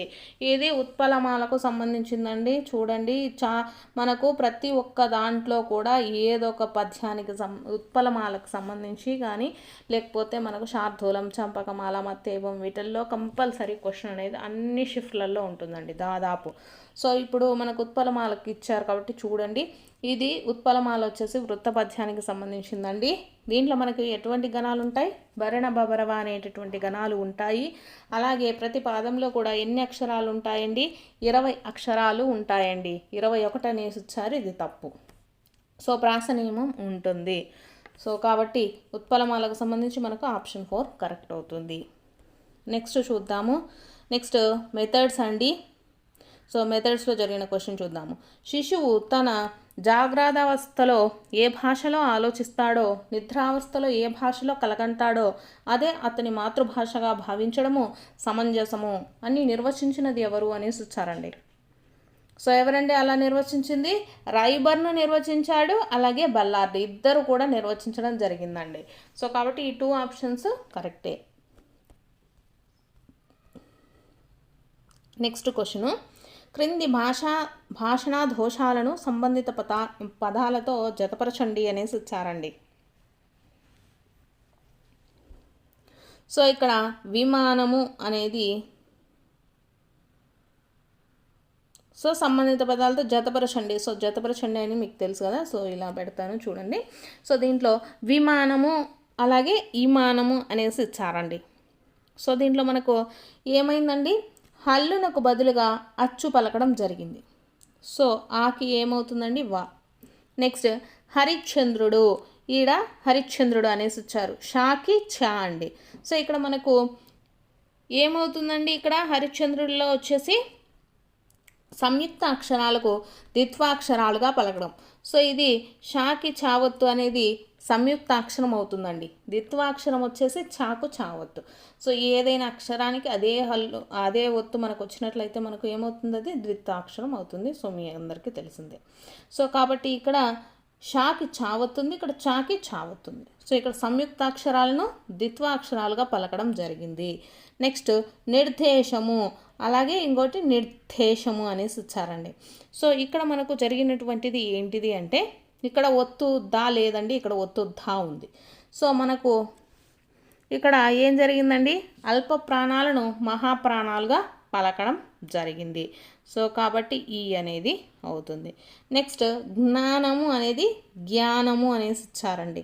సో ఇవేంటి, ఈ జ్ఞా అనేవి అనునాసిక అక్షరాలు కాబట్టి సో ఏమి ఉచ్చారణ జరిగిందండి, ఇక్కడ అనునాసిక ఉచ్చారణ దోషం జరిగినది. సో గుర్తుపెట్టుకోండి, ఇవి కూడా very very important. Next Skinner ప్రతిపాదించిన operant conditioning theory of the learning ఆధారంగా రూపొందించిన బోధనా వ్యూహం ఏది అనేసి ఇచ్చారండి. సో ఏ బోధన అండి? స్కిన్నర్ అంటేనే మనకు కార్యక్రమయుత బోధన అండి, గుర్తుపెట్టుకోండి, వెరీ వెరీ ఇంపార్టెంట్. స్కిన్నర్ ప్రతిపాదించినటువంటిది ఏంటిది? కార్యక్రమయుత బోధన, ఆప్షన్ 2. నెక్స్ట్ క్వశ్చను, సంస్థాగత ప్రణాళికలో ఉండవలసిన అంశాలు ఏవి అనేసి ఇచ్చారండి. సంస్థాగత ప్రణాళిక అంటే మనకు ఎలా ఉంటుందండి? దీంట్లో మనకు సహపాఠ్య కార్యక్రమాలు ఉంటాయి, సమాజం కోసము పాఠశాల నిర్వహించవలసినటువంటి కార్యక్రమాలు కూడా ఉంటాయి, విద్యా సంస్థ యొక్క రోజువారీ పాలన కూడా మనకు సంస్థాగత ప్రణాళికలోనే ఉంటుందండి. సంస్థ అంటే ఏంటిది? విద్యాలయానికి సంబంధించినటువంటి ప్రతి ఒక్కటి కూడా ఆ ప్రణాళికలో ఉంటాయండి, అది గుర్తుపెట్టుకోండి. సంస్థాగత అనేసి ఇచ్చారు. సంస్థ, ఏం సంస్థ గురించి మాట్లాడుకుంటున్నాం మనము? విద్యా సంస్థ గురించి మాట్లాడుకుంటున్నాం. కాబట్టి విద్యా సంస్థలో జరిగేటటువంటి ప్రతి ఒక్కటి కూడా మనకు ఈ సంస్థాగత ప్రణాళికలో ఉంటాయి. సో 4th చూసుకున్నట్లయితే ఏంటిదండి? భౌతిక వనరుల పెంపుదల, ఆర్థిక వనరుల సమీకరణ, ఇవన్నీ కూడా మనకు ఉంటాయండి. సో కాబట్టి ఆప్షన్ 4 వచ్చేసి కరెక్ట్ అవుతుంది. నెక్స్ట్ క్వశ్చను, క్రింది వానిలో బహుళైచ్ఛిక ప్రశ్నల యొక్క ప్రయోజనం ఏది అనేసి ఇచ్చారండి. బహుళైచ్ఛిక ప్రశ్నలు అంటే ఏంటి అండి? Multiple choice. సో వీటిని రూపొందించడానికి చాలా తక్కువ సమయం పడుతుంది అనేసి ఇచ్చారు. లేదు, ఎక్కువ సమయమే పడుతుందండి. విద్యార్థుల విచక్షణ, వివేచన, ఎంపిక సామర్థ్యాలను మనం పరీక్షించలేము, లక్ష్యాత్మకంగా కూడా ఉండవు. సో విశ్వసనీయత ఉంటుంది, ఎందుకంటే ఆప్షన్స్ మనకు మల్టిపుల్ చాయిస్ అంటే ఓన్లీ ఒక క్వశ్చన్ మాత్రమే మనం ఆన్సర్ చేయాలి కాబట్టి ఆన్సర్ ఒకటే ఉంటుంది కాబట్టి వాటికి ఏముంటుంది? విశ్వసనీయత ఉంటుంది. సో ఆప్షన్ 2 వచ్చేసి కరెక్ట్ అండి. బహుళైచ్ఛిక ప్రశ్నల ప్రయోజనం ఏంటిది? విశ్వసనీయత ఉంటుంది. సో నెక్స్ట్ క్వశ్చను, ఫ్లాష్ కార్డులకు సంబంధించి సరి అయినవి ఏది అనేసి అడిగారండి. ఫ్లాష్ కార్డులకు సంబంధించి, సో ఫ్లాష్ కార్డులు అనేటివి ఎలా ఉంటాయండి? ఒక పదానికి 4 కార్డులను తయారు చేయాలి. సో తయారు చేయాలండి. మొదటి అట్టను గుర్తింపు అట్ట అంటారు, ఇది కూడా కరెక్టే. అలాగే 3-4 అట్టలను పట్టిక అట్టలు అనేసి అంటారు అనేసి ఇచ్చారండి. సో నెక్స్ట్ చూసుకున్నట్లయితే స్వయం సవరణ అట్టలో ఒకవైపు బొమ్మ ఉంటుంది, ఇది కరెక్ట్ అండి. 3-4 అట్ట పట్టిక అట్టలు అంటారు అనేది రాంగ్ అనమాట. సో అవి ఏమైనా ఉండొచ్చు, పట్టిక అట్టలు అనేవి మాత్రమే మనము చెప్పలేమన్నమాట. సో ఫ్లాష్ కార్డులకు సంబంధించి 1, 2, 3 3 కూడా కరెక్టేనండి. సో ఫ్లాష్ కార్డులకు సంబంధించి ఎలా ఉంటాయండి? ఒక పదానికి 4 కార్డులను తయారు చేయాల్సి ఉంటుంది. సో ఫస్ట్ అట్టను ఏమంటామండి? గుర్తింపు అట్ట అంటాము.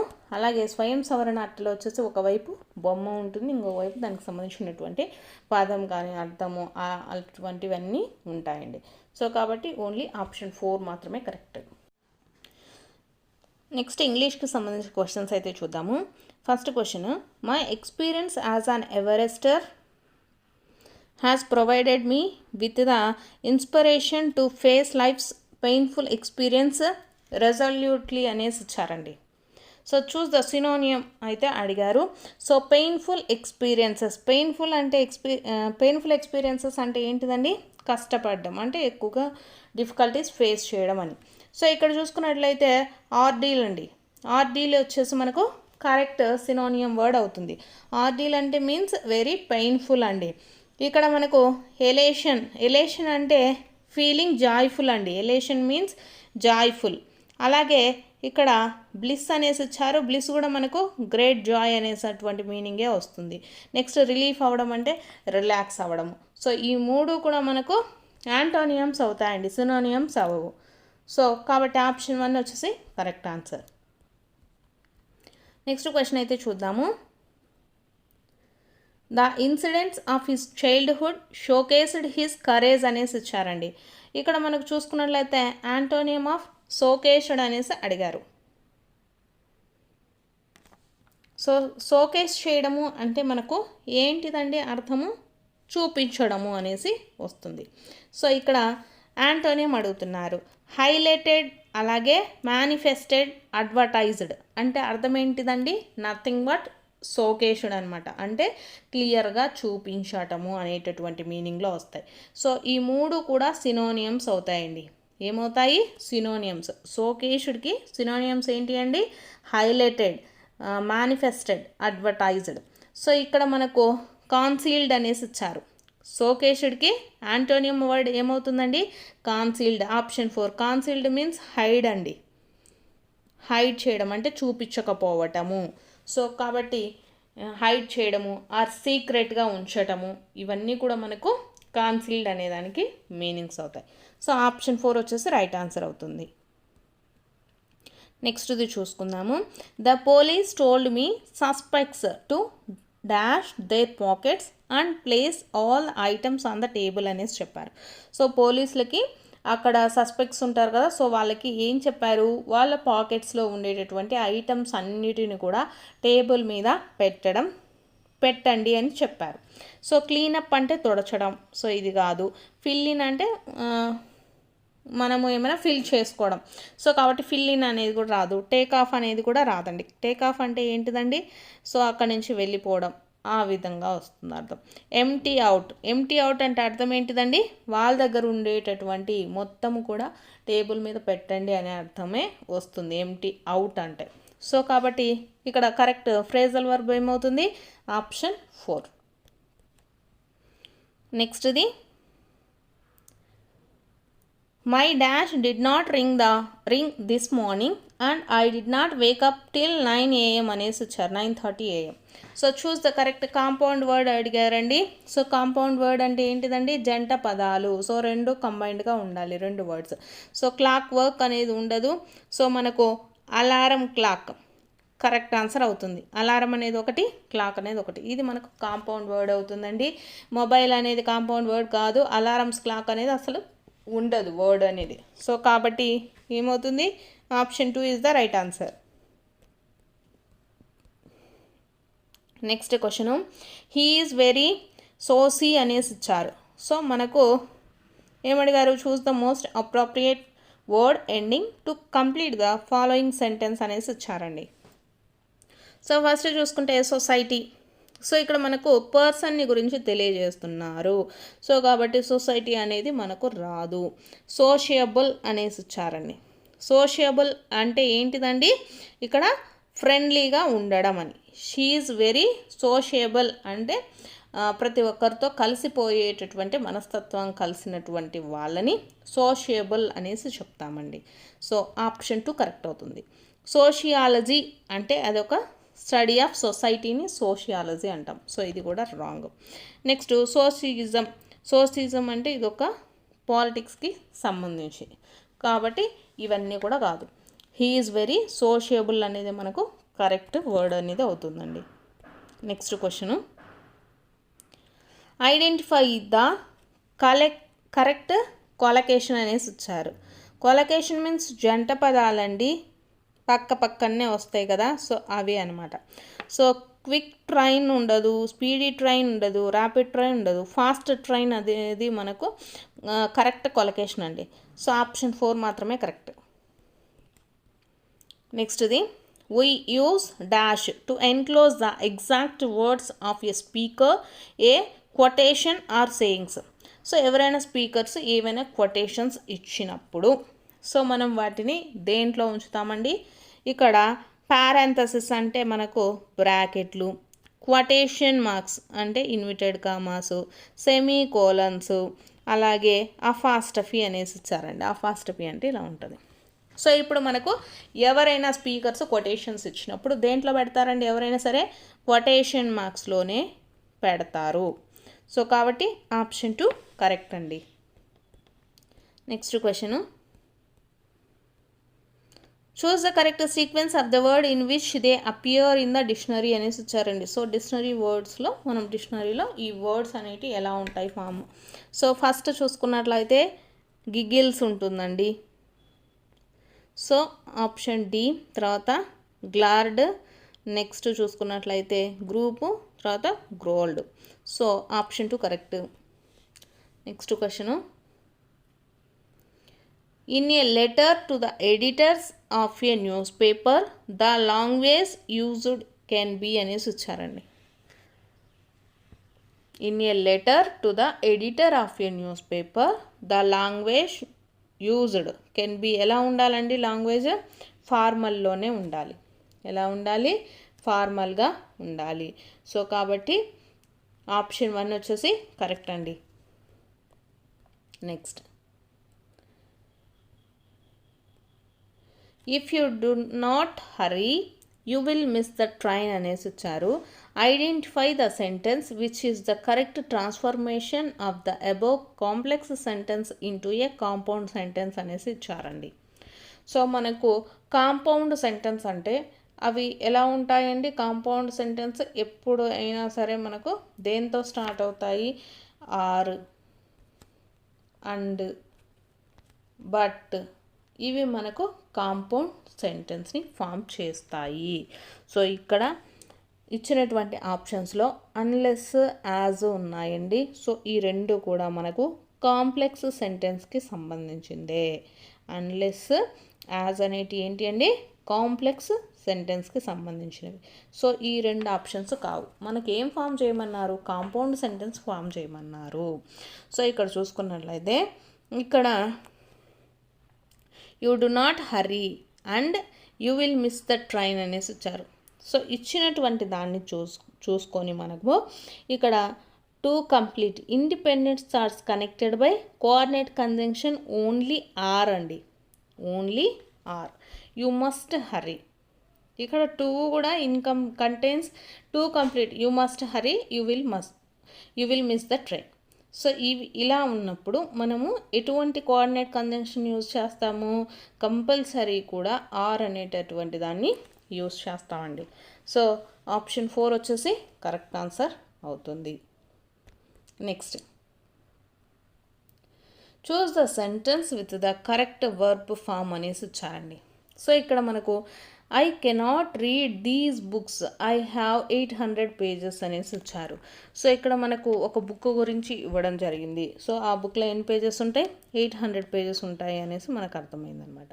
సో ఇక్కడ చూసుకున్నట్లయితే ఎప్పుడైనా సరే సింగులర్ సబ్జెక్టు, సింగులర్ వర్బే ఉండాలండి. కంపల్సరీగా సింగులర్ సబ్జెక్ట్ ఉన్నప్పుడు దిస్ బుక్ అనేది ఒకటి సింగిల్గా ఉంది.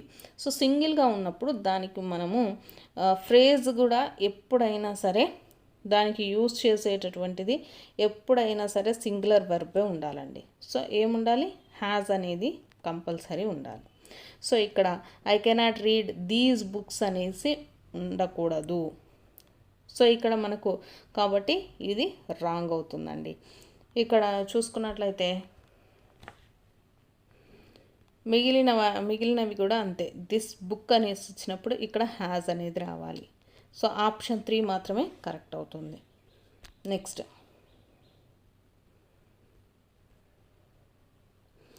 Identify the part of speech for the words underline అనేసి ఇచ్చారు. Madan is kind and helpful. So ఇక్కడ కైండ్, హెల్ప్ఫుల్ ఈ రెండు కూడా మనకు ఏంటిదండి? క్యారెక్టర్ని ఆర్ క్వాలిటీస్ని చెప్తుంది. సో ఎవరికి? నౌన్ యొక్క క్వాలిటీస్ చెప్తున్నాయి. సో నౌన్ ఎవరు ఇక్కడ? మదన్ యొక్క క్వాలిటీస్ ఏంటి? కైండ్, హెల్ప్ఫుల్ అనమాట. ఎప్పుడైనా సరే మనకు కైండ్ అనేది ఏంటిదండి? Describes the character of noun. అలాగే ఇక్కడ హెల్ప్ఫుల్ అనేది కూడా మనకు డిస్క్రైబ్ చేస్తుంది. ఎవరిని డిస్క్రైబ్ చేస్తుంది? ఓన్లీ మదర్ని మాత్రమే డిస్క్రైబ్స్ చేస్తుంది. సో మనకు ఇక్కడ ఇచ్చినటువంటి వర్డ్స్ ఈ రెండు కూడా మనకు దేన్నండి? నౌన్ని మాడిఫై చేస్తున్నాయి. సో కాబట్టి ఏంటిదండి? నౌన్ని మాడిఫై చేసినట్లయితే ఏమవుతుంది? మనకు ఎప్పుడైనా సరే అడ్జెక్టివ్స్ అవుతాయి. ఆ రెండు కూడా ఏమవుతాయి? అడ్జెక్టివ్స్ అవుతాయి. సో ఆప్షన్ 3 అనేది కరెక్ట్ అండి. కైండ్, హెల్ప్ఫుల్ అనేది adjectives. Next, complete the sentence with the correct usage of the articles అని అడిగారండి. ఆర్టికల్, నో ఆర్టికల్ అని అడిగారు. So Praveen is dash NSS volunteer అనేసి ఇచ్చారు. NSS ఎన్ అనేది మనకి ఎలా పలుకుతుందండి? EN లాగా పలుకుతుంది. ఎన్. సో కాబట్టి ఫస్ట్ ఏముంది? ఈ అనేది ఓవెల్. సో ఓవెల్ ఉన్నప్పుడు మనము ఎప్పుడైనా సరే దేన్ని యూజ్ చేయాలండి? ఓవెల్ ఉన్నప్పుడు యాన్ అనే దాన్ని యూజ్ చేయాలి. సో ఆప్షన్ 3 కరెక్ట్ అవుతుంది. Praveen is an NSS volunteer. Next, choose the option with the correct preposition అనేసి అడిగారండి. Bring my bike back dash Friday అనేసి ఇచ్చారు. సో ఇక్కడ చూసుకున్నట్లయితే మనకు ఒక టైం లైన్ ఆర్ ఒక స్పెసిఫిక్ డే అనేది మెన్షన్ చేసినప్పుడు ఎప్పుడైనా సరే బై అనేది యూజ్ చేస్తామండి. బై అనేది యూజ్ చేస్తాము. Bring my bike back by Friday అండి. సో ఆప్షన్ 2 కరెక్ట్ అవుతుంది. Next, complete the sentence by choosing the correct passive verb. What is the problem అనేసి వచ్చారు. My cycle dash is stolen, is stealing, has been stolen, was stealing by him అనేసి వచ్చారండి. So ఇక్కడ మనకు present జరుగుతూ ఉందన్నమాట, అంటే జస్ట్ ఇప్పుడే జరిగింది అని. సో జస్ట్ ఇప్పుడే జరిగినవి అన్నీ కూడా మనకు ఎలా ఉంటాయండి, ప్రజెంట్ పర్ఫెక్ట్ పాసివ్ టెన్స్లో ఉంటాయి. సో ప్రజెంట్ పర్ఫెక్ట్ టెన్స్లో ఉన్నప్పుడు ఏమవుతుందండి, my bicycle has been stolen, has been stolen అవుతుంది. సో ఆప్షన్ 3 అనేది కరెక్ట్ అండి. Next, he said I have lost my watch అనేసి ఇచ్చారు. So choose the indirect speech అనేసి ఇచ్చారండి. ఇండైరెక్ట్ స్పీచ్లో ఎప్పుడైనా సరే ఐ అనేది ఎలా మారుతుందండి, ఐ అనేది వచ్చేసి మనకు హీ లాగా చేంజ్ అవుతుంది. ఐ అనేది ఎప్పుడు కూడా హీ లాగా చేంజ్ అవుతుంది. సో మై అనేది ఇండైరెక్ట్ స్పీచ్లో ఎలా వెళ్తుందండి, హిజ్. మై అనేది హిజ్ కానీ హర్ లాగా కానీ చేంజ్ అవుతుంది. సో ఇక్కడ హీ కాబట్టి హిజ్ఏ వస్తుంది. సో ఇక్కడ మనకు కరెక్ట్ ఆన్సర్ ఏమవుతుందండి, హీ సెడ్ దట్. ఇక్కడ సెడ్ ఉంది కాబట్టి ఇండైరెక్ట్ స్పీచ్లో ఏమవుతుందండి, సెడ్ దట్. ఐ ఎలా మారుతుందండి, he said that he had lost his watch. So option 3 correct అవుతుందండి. Next, choose the correct modal verb to express the permission అనేసి ఇచ్చారండి. సో పర్మిషన్ అడిగినప్పుడు కానీ ఎప్పుడైనా సరే మనకు మే అనేది యూస్ చేస్తాము. Model verb to express the permission, ఇది కూడా కంపల్సరీ నేర్చుకోండి, ఏదో ఒకటి అడగడం జరుగుతుంది.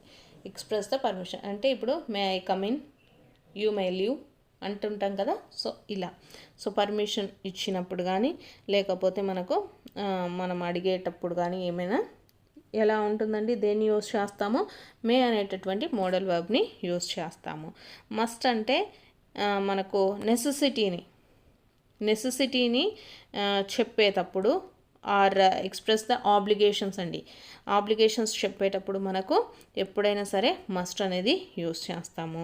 మైట్ అనేది ఎప్పుడు యూజ్ చేస్తామంటే వీక్ పాసిబిలిటీ ఉన్నప్పుడు, వీక్ పాసిబిలిటీస్ ఉన్నప్పుడు మనకు దేన్ని యూజ్ చేస్తామండి, ఇక్కడ మనము మైట్ అనేది యూజ్ చేస్తాము. నెక్స్ట్ షుడ్ అండి. షుడ్ అంటే మనకు అడ్వైస్ చేసేటప్పుడు, షుడ్ అనేది అడ్వైస్ చేసేటప్పుడు కానీ ఏదైనా రికమెండ్ చేసేటప్పుడు కానీ మనము షుడ్ అనే దాన్ని యూజ్ చేస్తాము. Next, identify the correct spelling of the word అనేసి ఇచ్చారండి. స్ప్రాడిగిల్డ్. సో ఇక్కడ చూసుకున్నట్లయితే మనకు ఆప్షన్ 4 వచ్చేసి కరెక్ట్ అవుతుందండి. సో స్పెల్లింగ్, కరెక్ట్ స్పెల్లింగ్ అనేది కంపల్సరీ ఏదో ఒకటి ఇస్తాడు, అది మనకు వచ్చిందా అంటే మనం చెప్పలేము, ఒక్కోసారి కష్టంగా కూడా ఇవ్వడం జరుగుతుంది. Next, one of the following is the term for a result of situation or of an action అనేసి వచ్చారండి. ఒక పరిస్థితి యొక్క ఫలితాన్ని సూచించేటప్పుడు రిజల్ట్ ఆఫ్ ఏ సిచ్యువేషన్కి తగ్గట్టు. సో ఏమంటారండి, ఫాల్ అవుట్ అంటాం, దాన్ని ఏమంటాము, ఫాల్ అవుట్ అంటాము. సో ఇక్కడ హైపోథసిస్ అంటే ఏంటిదండి, మనకు ఒక నిరూపించబడని ఊహ అనేటటువంటి దాంట్లో మనకు హైపోథసిస్ అనే దాన్ని యూజ్ చేస్తామండి. నెక్స్ట్, రామాఫికేషన్ అంటే ఏదైనా ఒక విపత్తు వల్ల కానీ ఏమైనా మనకు అనుకోని ఊహించని పరిణామాలు జరిగితే దాన్ని రామానిఫికేషన్ అంటారు. ఆఫ్టర్ మ్యాథ్ అంటే ఏంటిదంటే ఏదైనా ఒక ప్రమాదం జరిగిన తర్వాత జరిగేటటువంటి నష్టాన్ని మనము ఆఫ్టర్ మ్యాథ్ అనేసి యూజ్ చేస్తామండి. సో ఈ మూడు కూడా మనకు ఒక సిచ్యువేషన్కి సంబంధించిందే. సో ఇక్కడ రిజల్ట్ ఆఫ్ సిచ్యువేషన్కి సంబంధించి ఆర్ ఆఫ్ అన్ యాక్షన్కి సంబంధించి ఏంటిదండి, ఫాల్ అవుట్ అనేసి చెప్తాము. Next, what is the function of an imperative sentence అనేసి ఇచ్చారండి. సో ఇంపరేటివ్ సెంటెన్స్ అనేది ఎప్పుడైనా సరే కమాండ్స్ని కానీ, ఆర్డర్స్ని కానీ, రిక్వెస్ట్ని కానీ, అడ్వైజర్స్ని కానీ మనకు ఇస్తుందండి imperative sentence. So giving orders అనేసి ఇచ్చారు కదా, సో ఆప్షన్ 1 కరెక్ట్ అవుతుంది. So expressing the intense emotions అండి. ఎమోషన్స్కి మనం ఏమి యూస్ చేస్తామండి, ఎప్పుడైనా సరే ఎక్స్క్లమేటరీ సెంటెన్స్ యూస్ చేస్తాము. సీకింగ్ ఇన్ఫర్మేషన్కి ఏమి యూస్ చేస్తాము, ఇంటరాగేటివ్ సెంటెన్స్ని యూస్ చేస్తామండి. మేకింగ్ ఏ స్టేట్మెంట్ అంటే డిక్లరేటివ్ సెంటెన్స్ని యూస్ చేస్తాము. ఇక్కడ మనకేమి ఇచ్చారు, ఇంపరేటివ్ సెంటెన్స్ అనేసి ఇచ్చారు. So imperative sentence nothing but మనకు giving the orders, making the request are ఏవైనా ఆఫర్ అడ్వైజ్ చేసినప్పుడు మనకు ఇంపరేటివ్ సెంటెన్స్ని యూజ్ చేస్తాం. సో ఆప్షన్ 1 వచ్చేసి కరెక్ట్ అవుతుంది. Next identify the grammatically incorrect sentence అనేసి ఇచ్చారండి. సో ఇక్కడ మనకు నెయిదర్ అనేది సింగులర్ అండి. సో సింగులర్ ప్రొనౌన్, నెయిదర్ అనేది ఏంటిది, సింగులర్ ప్రొనౌన్.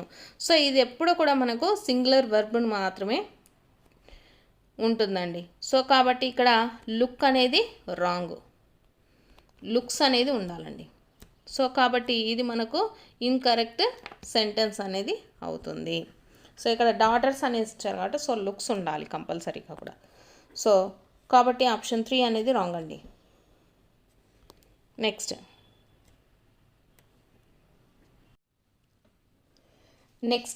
మ్యాథ్స్కి సంబంధించినటువంటి క్వశ్చన్స్ అయితే చూద్దామండి.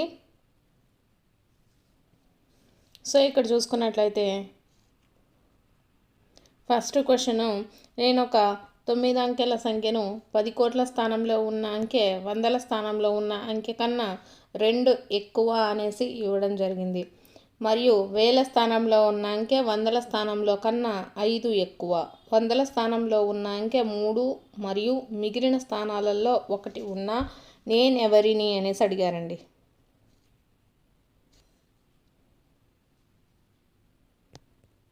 సో ఏదవుతుందండి, ఆప్షన్ 1. ఇక్కడ చూసుకున్నట్లయితే మనకు 10 కోట్ల స్థానంలో ఉన్న అంకె 100ల స్థానంలో ఉన్న అంకె కన్నా 2 ఎక్కువ అనేసి ఇచ్చారు.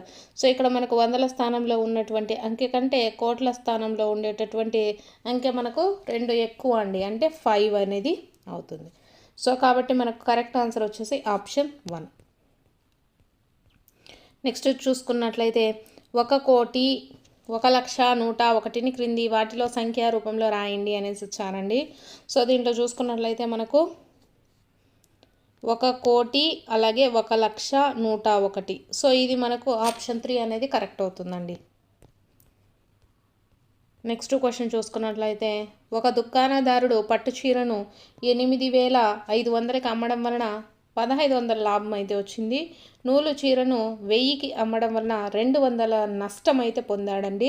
సో ఒక వారంలో 100 పట్టు చీరలు 120 నూలు చీరలు అమ్మిన మొత్తంపై అతను పొందే లాభము లేదా నష్టం ఎంత అనేసి అడుగుతున్నారు. ఫస్ట్ చూసుకున్నట్లయితే ఫస్ట్ ఎన్నండి 100 చీరలు. సో ఎంత ప్రాఫిట్ వచ్చిందండి, 1,500 ప్రాఫిట్ వచ్చిందంటే ఒక్కొక్క చీరకు 1,500 కాబట్టి సో మొత్తం ఎంత అండి, 1,50,000. నెక్స్ట్ ఇది చూసుకున్నట్లయితే 120 నష్టం అయితే వచ్చింది. 120 చీరలు అమ్మారు. సో ఎంత నష్టం అండి, 200 నష్టం అండి. సో ఎంత అవుతుంది, 24,000. సో ఇప్పుడు చూసినట్లయితే మనకు ఎంత అండి, మొత్తం మీద లాభమా నష్టమా అంటే మనకు ఫస్ట్ 1,50,000 నుంచి 24,000 తీసేయాలి. సో తీసేస్తే ఎంత వస్తుందండి, 1,26,000 వస్తుంది. సో ఇతనికి లాభమా నష్టమా అండి, లాభమే వచ్చింది. సో ఇక్కడ మనకేమి ఇచ్చారు, ఒక వారంలో 100 పట్టు చీరలను అమ్మాడు. సో అమ్మిన దాంట్లో లాభం ఎంత అండి, 1,500. ఒక్కొక్క చీరకు 1,500 కాబట్టి 100 × 1,500 సో 1,50,000 అవుతుంది. నెక్స్ట్ ఇది 120 నూలు చీరలు అండి. సో ఎంతకు అమ్మాడు, 200 లాస్కి అమ్మాడు. సో ఇంటూ 200 వేస్తే ఎంత వచ్చింది, 24,000 లాస్ అనమాట. సో మనకు లాభం ఎంత వచ్చిందండి, 1,50,000 వచ్చింది. నష్టం ఎంత వచ్చింది, 24,000 వచ్చింది. సో లాభంలోంచి నష్టం తీసేస్తే మనకు ఎంత వచ్చిందండి, 1,26,000 లాభమే వచ్చింది. సో కాబట్టి ఆప్షన్ 2 అనేది కరెక్ట్ అవుతుందండి. నెక్స్ట్ చూసుకున్నట్లయితే ఎక్స్ విలువ ఫైండ్ అవుట్ చేయమని చెప్పారు. సో ఇలా ఇచ్చినప్పుడు సో మనకు కింద అయితే నెంబర్స్ చూసుకుందాము, 2, 6, 12, 20, 30. సో ఇవన్నీ కూడా మనకు ఎలా ఉన్నాయండి, 1 × 2, నెక్స్ట్ 2 × 3. Next 3 into 4. సో చూసారు కదా, 1 ఇంటూ 2 2 అండి, 2 3s are 6, తర్వాత 3 4s are 12. సో ఈ విధంగా ఉండి మనకు ఎక్స్ విలువ ఫైండ్ అవుట్ చేయమన్నప్పుడు మనకు ఫార్ములా వచ్చేసి ఏమవుతుందండి, ఎక్స్ విలువ ఎంత అంటే ఎక్స్ ఈక్వల్ టు మొత్తం టోటల్ నెంబర్ ఆఫ్ టర్మ్స్. ఎన్ని టర్మ్స్ ఉన్నాయండి ఇవన్నీ, సో 1 2 3 4 5. సో మొత్తం ఎన్ని టర్మ్స్ ఉన్నాయి, 5 terms. 5 by total number of terms plus 1 అండి. సో 5/6. కరెక్ట్ ఆన్సర్ ఎంత, 5/6. సో ఇలా ఇచ్చినప్పుడు మనకు కింద ఇచ్చినటువంటి వాల్యూస్ ఏ విధంగా ఉండాలండి, 1 ఇంటూ 2, అలాగే 2 ఇంటూ 3, 3 ఇంటూ 4. ఈ మోడల్లో ఉన్నప్పుడు ఎక్స్ విలువ ఫైండ్ అవుట్ చేయడానికి ఫార్ములా ఏంది అంటే మొత్తం ఎన్ని టర్మ్స్ ఇచ్చారు అంటే మొత్తం మనకు ఎన్ని భిన్నాలను ఇచ్చారో వేయండి, తర్వాత మళ్ళీ కూడా total number of terms plus 1. So 5/5 plus 1. So 5/6 అనేది మనకు ఎక్స్ విలువ అవుతుందండి. Option 1 correct answer. Next question, -5/9 యొక్క సంకలన మరియు గుణకార విలోమాల మొత్తం అడిగారు. సో ఫస్ట్ -5/9 యొక్క సంకలన విలోమం ఎంత అవుతుందండి, మనకు 5/9 అవుతుంది, సంకలన విలోమం కాబట్టి. సో గుణకార విలోమం మనకి ఎంత అవుతుంది, -9/5 అవుతుంది. సో వీటి యొక్క విలోమాల మొత్తం అడిగారు కాబట్టి ప్లస్ చేయాలండి, విలోమాల మొత్తం అడిగారు కాబట్టి ప్లస్. సో -5/9 యొక్క సంకలన విలోమం ఎంత అండి, 5/9గా రాసుకుంటాము. గుణకార విలోమం అంటే మనకు మైనస్ అనేది అలానే ఉంటుంది, ఓన్లీ మనకు నెంబర్స్ మాత్రమే ఎక్స్చేంజ్ అవుతాయి. సో 9/5 అనేది అవుతుందండి. సో మనకు లవహారాలు మాత్రమే తలకిందులు అవుతాయి గుణకార విలోమంలో. సో ఇక్కడ మొత్తం అడిగారు కాబట్టి ప్లస్ చేసామండి. సో చేస్తే మనకి ఎంత వస్తుందండి, 25 మైనస్ 9 5s are 45. సో ఎంత అవుతుందండి, -56/45. సో ఆన్సర్ ఏదవుతుందండి, ఆప్షన్ 4. సో ఇక్కడ ఏం లేదండి, -5/9కి సంకలన విలోమం అడిగారు, సో 5/9 రాసుకున్నాము. గుణకార విలోమం అడిగారు, -9/5 అనేది గుణకార విలోమం అవుతుంది. సో వాటి మొత్తం అడిగారు కాబట్టి ప్లస్ అయితే చేసాం, ప్లస్ చేసి ఆన్సర్ అయితే ఫైండ్ అవుట్ చేయొచ్చు ఈజీగా. నెక్స్ట్ క్వశ్చన్, అతి చిన్న సంఖ్య 8గా గల పైథాగరస్ త్రికము అన్నారండి. పైథాగరస్ త్రికము అంటే ఎలా ఉంటుందండి, మనకు a² + b² = c² అవుతుంది. c² అనేది మనకు పెద్ద వాల్యూ అవుతుంది అనమాట. సో ఇచ్చినటువంటి వాటిల్లో పెద్ద నెంబర్ అవుతుంది. సో ఇక్కడ చూసుకున్నట్లయితే ఫస్ట్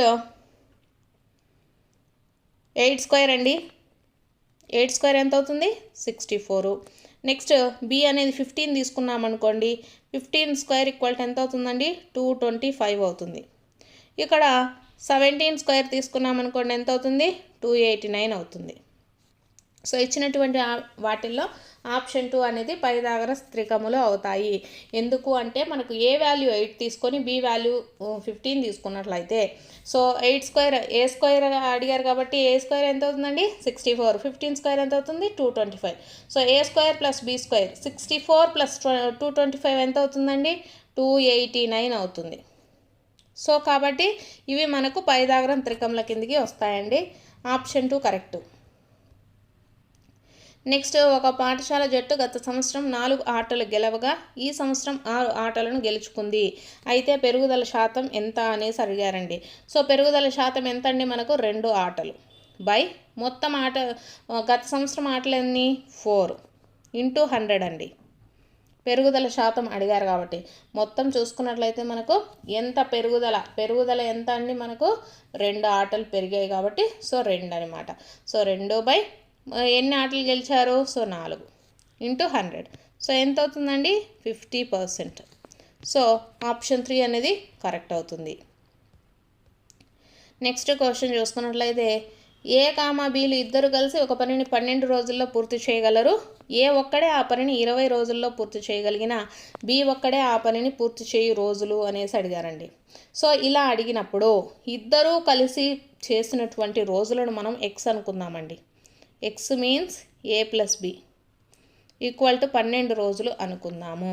సో y అంటే ఒక్కడు మాత్రమే చేసినటువంటి పని 20 రోజులు.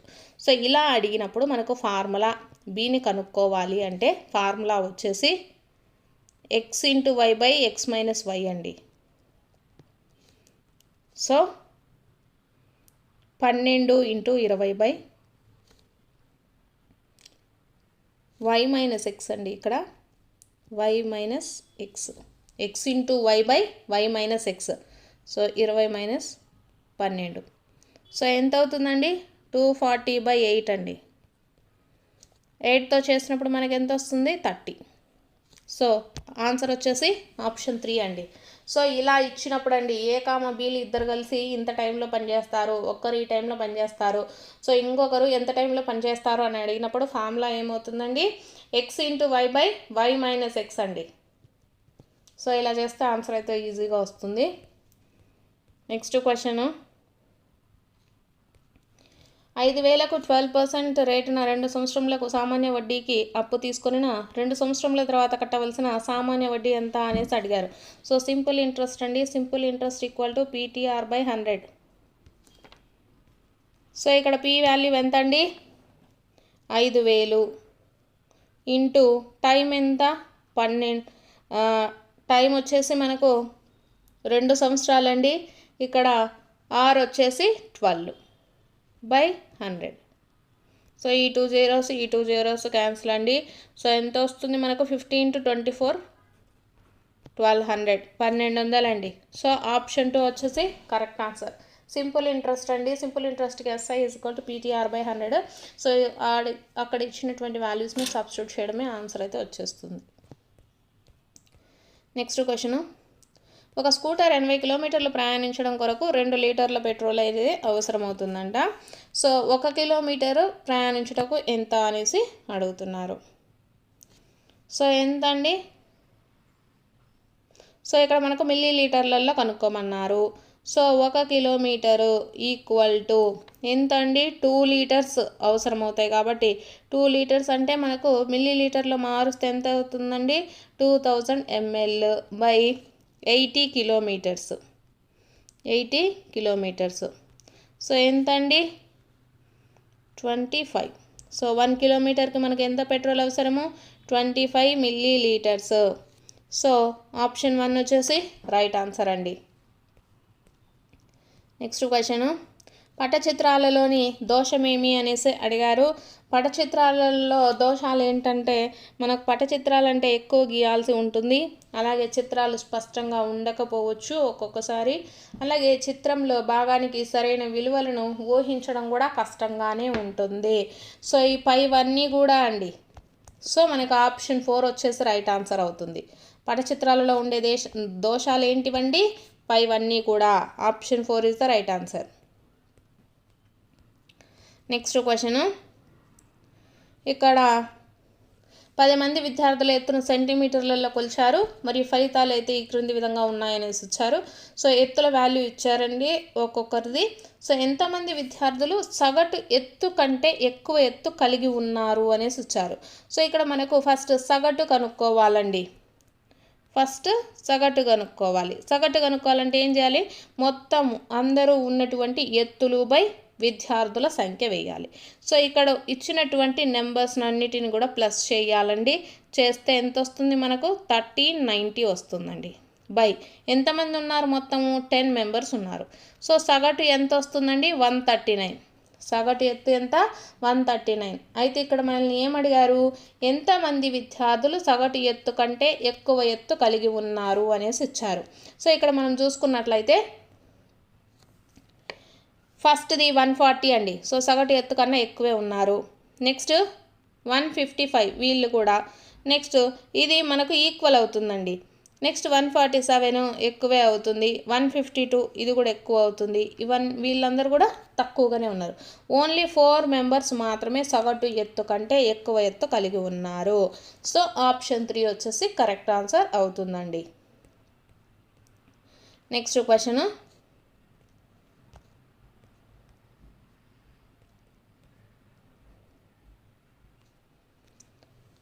ఏ కామ బీకు చెల్లెలు బి కంటే ఏ 3 సంవత్సరాలు చిన్నది, బి కంటే ఏ వచ్చేసి ఎన్ని సంవత్సరాలండి?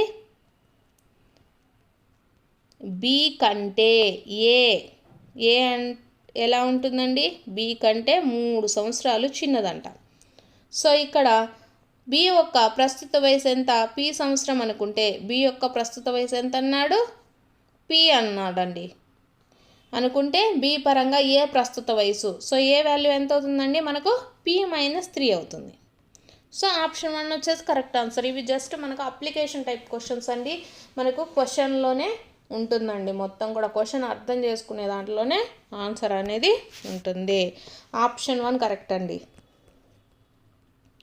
నెక్స్ట్, క్రింది వాణిలో ఏది పెద్దది అనేసి వచ్చారండి. సో ఇక్కడ .1 ఫస్ట్ది చూసుకుంటే 0.1 ఇంటూ 2 power 10 అంటే ఎంత అండి? 1024. సో ఎంత అవుతుంది? 102.4 అవుతుంది. నెక్స్ట్ది 1.024 ఇంటూ 10 స్క్వేర్ అనేసి వచ్చారండి. 10 స్క్వేర్ అంటే ఎంత? 100. సో ఎంత అవుతుంది మనకు? 102.4 అవుతుంది. నెక్స్ట్ థర్డ్ వన్ చూసుకున్నట్లయితే 0.045 ఇంటూ 100 స్క్వేర్ అనేసి వచ్చారు. 100 స్క్వేర్ అంటే ఎంత అవుతుందండి? 10,000 అవుతుంది మనకు. సో వాల్యూ ఎంత అవుతుంది? 450. నెక్స్ట్ 1.062 ఇంటూ 10 క్యూబ్ అనేసి వచ్చారండి. సో 1000. సో వాల్యూ ఎంత అవుతుంది? 1062 అవుతుంది. సో ఈ క్రింది వానలో ఏది పెద్దదండి? ఆప్షన్ 4 మాత్రమే పెద్దది. నెక్స్ట్ క్వశ్చన్,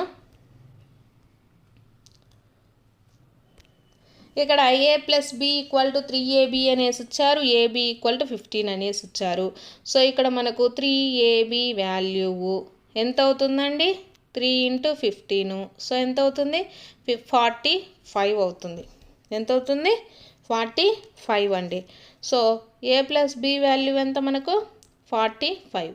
సో ఇక్కడ a² + b² వాల్యూ ఫార్ములా ఏంటిదండి?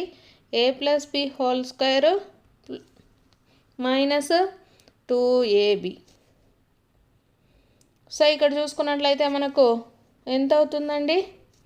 a+b² అంటే 45² అండి. సో 45² ఎంత అండి? 2025 - 2 × ab అండి. సో ఇక్కడ ab వాల్యూ ఎంత అండి? 15 అండి. సో ఎంత వస్తుందండి ఆన్సర్? 1995 వస్తుంది. ఆప్షన్ 3 కరెక్ట్ అండి. సో ఇక్కడ 3ab వాల్యూ ఇచ్చారు. సో దాన్ని సబ్స్టిట్యూట్ చేసుకుంటే మనకు a+b వాల్యూ తెలుస్తుంది. సో a² + b² ఫార్ములాలో మనకు సబ్స్టిట్యూట్ చేస్తే ఆన్సర్ అయితే వచ్చేస్తుందండి. నెక్స్ట్,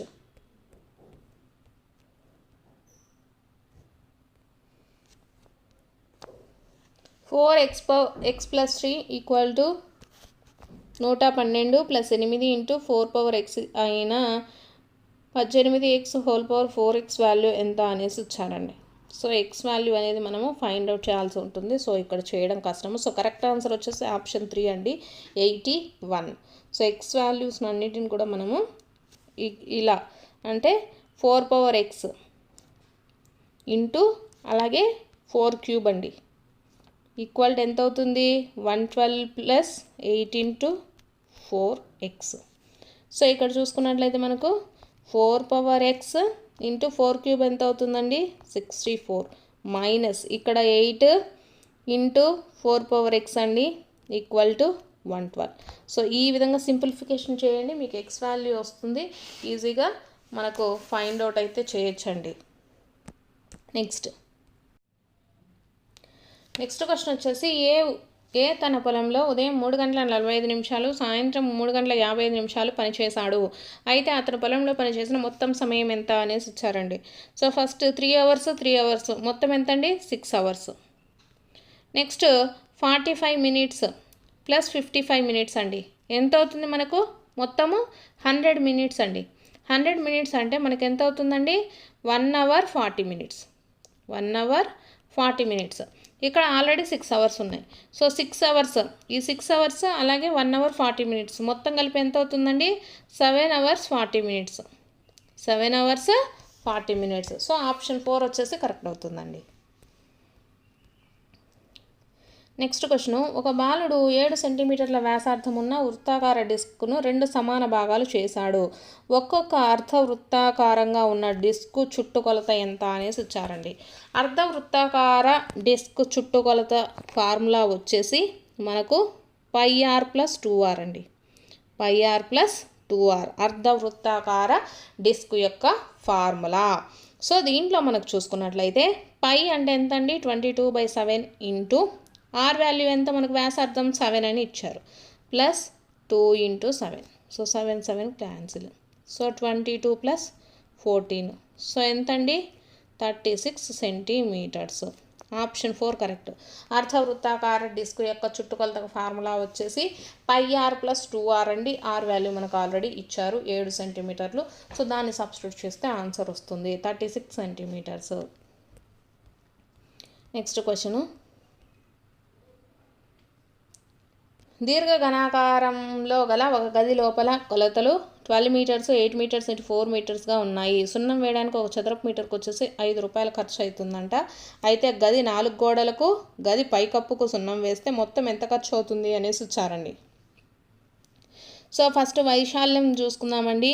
4 గోడలకు సంబంధించినటువంటి వైశాల్యానికి ఫార్ములా వచ్చేసి 2h of L + B.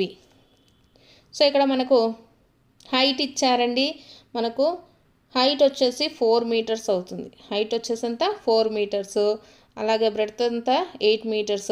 Next length ఎంత అండి, 12 మీటర్స్. సో ఈ వాల్యూస్ను ఇక్కడ సబ్స్టిట్యూట్ చేస్తే మనకు ఎంత వాల్యూ వస్తుందండి, 160 వస్తుంది. ఎంత వస్తుంది, 160. నెక్స్ట్ వచ్చేసి గది పైకప్పుకు కూడా సున్నం వేయాలి అని చెప్పారు. సో పైకప్పుకు చూసుకున్నట్లయితే సో L × B.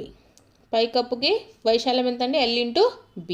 సో ఇక్కడ చూసుకున్నట్లయితే లెంత్ ఎంత అండి, 12, బ్రెడ్త్ ఎంత 8, సో 96. సో మొత్తం వైశాల్యం ఎంత అవుతుందండి, మనకు 4 గోడల వైశాల్యం ఎంత, 160. అలాగే పై కప్పు, గదిపై కప్పుకు సున్నం కూడా వేయాలి కదా, సో అది ఎంత అవుతుంది, 96. సో టోటల్గా ఎంత అవుతుందండి, మనకు 160 + 96 మొత్తం కలిపి 256 అవుతుంది. 256. సో మొత్తం వైశాల్యం ఎంత, 256 అవుతుంది. అయితే ఖర్చు అడిగారు. సో మొత్తం ఖర్చు ఈక్వల్ టు ఎంత అండి, 256 మనకు మొత్తం గది వైశాల్యము ఇంటూ 5 రూపీస్ అవుతుందన్నారు చదరపు మీటర్కి. So into 5. సో ఎంత అవుతుందండి, 1280 రూపాయలు అవుతుంది. సో ఆప్షన్ 3 అనేది కరెక్ట్. నెక్స్ట్, 2 గోళముల ఘనపరిమాణాల నిష్పత్తి 64:27 అయినా వాటి ఉపరితల వైశాల్య నిష్పత్తి అనేసి ఇచ్చారండి. సో ఇక్కడ గోళాల ఘనపరిమాణం నిష్పత్తి అడిగారు. సో దీన్ని మనం R1 అనుకుందాము, దీన్ని R2 అనుకుందాం. సో 64 అంటే ఎంత అండి, 64 అంటే మనకు 4³ అంటే 3³. సో ఉపరితల వైశాల్యములకు నిష్పత్తి ఫార్ములా వచ్చేసి మనకు R1/R2 అండి. R1/R2². సో ఇక్కడ మనకు R1 ఎంత అండి, ఇక్కడ పైన క్యూబ్స్ అనేవి మనకి ఈక్వల్గా ఉన్నాయి కాబట్టి 4/3² అండి. సో ఎంత, 16/9. సో 16:9. థర్డ్ది కరెక్ట్ అండి ఆప్షన్. ఇక్కడ ఏం లేదండి, 2 గోళాల ఘనపరిమాణాల నిష్పత్తి ఇచ్చారు. సో దాన్ని మనం R1 R2 అనుకుందాము. అయితే ఉపరితలాల వైశాల్య నిష్పత్తికి ఫార్ములా వచ్చేసి R1/R2². సో ఇక్కడ మనకు R వచ్చేసి 4³ రాసుకున్నాము, R2 వచ్చేసి 3³ రాసుకున్నాము. సో R1 ఎంత అవుతుందండి, 4 అవుతుంది. R2 ఎంత అవుతుందండి, 3 అవుతుంది. సో అంతేనండి ఫార్ములా. సో 16/9 వచ్చేసి ఆన్సర్. నెక్స్ట్,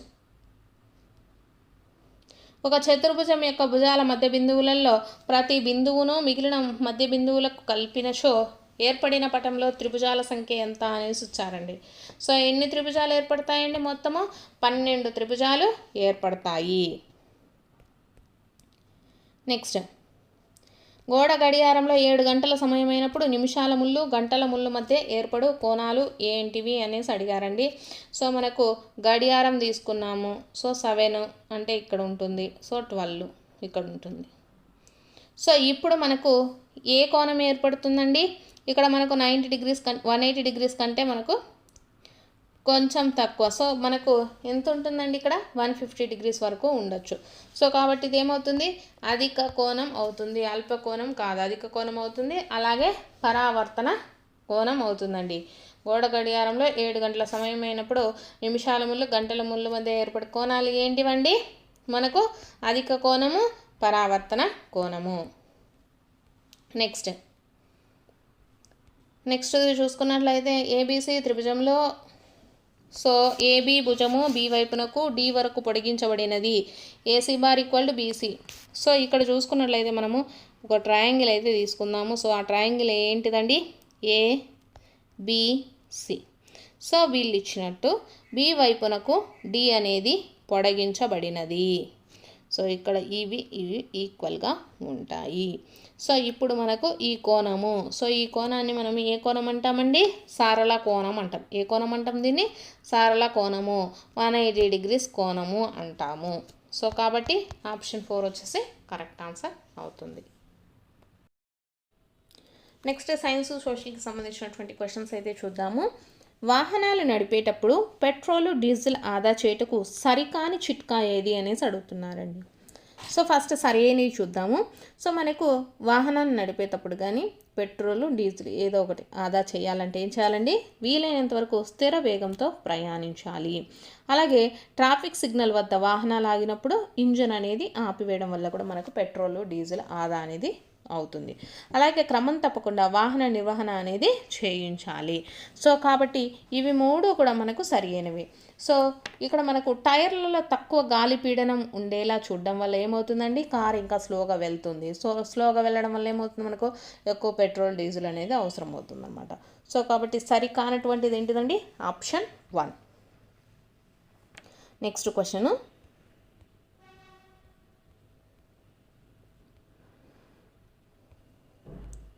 కాంతి జనకాల విద్యుత్ సమర్థత యొక్క సరియైన క్రమం ఏది అనేసి అడుగుతున్నారండి.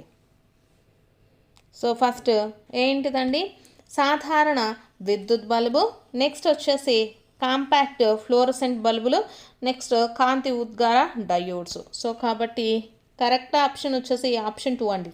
కాంతి జనకాల విద్యుత్ సమర్థత యొక్క అంటే ఫస్ట్ సాధారణ బల్బులండి. సో వాటి తర్వాత మనకి ఏమొచ్చాయంటే కాంపాక్ట్ ఫ్లోరసెంట్ బల్బులు ఇంకొంచెం ఎక్కువగా మనకు విద్యుత్ అనేది ఉత్పత్తి చేస్తుంది. దాని తర్వాత నెక్స్ట్ వచ్చిన ఏంటండి, మనకు కాంతి ఉద్గార డయోడ్స్. సో ఆప్షన్ 2 కరెక్ట్ అండి. నెక్స్ట్ క్వశ్చన్, ధ్వని తీవ్రత కంపన పరిమితి పిచ్ అనేసి ఇచ్చారు. ధ్వని తీవ్రత కంపన పరిమితి. సో పిచ్ అంటే ఏంటిదండి, ఇది పౌనఃపున్యం. పిచ్ అంటే ఏంటిది, పౌనఃపున్యము. So option 2 correct. నెక్స్ట్ది,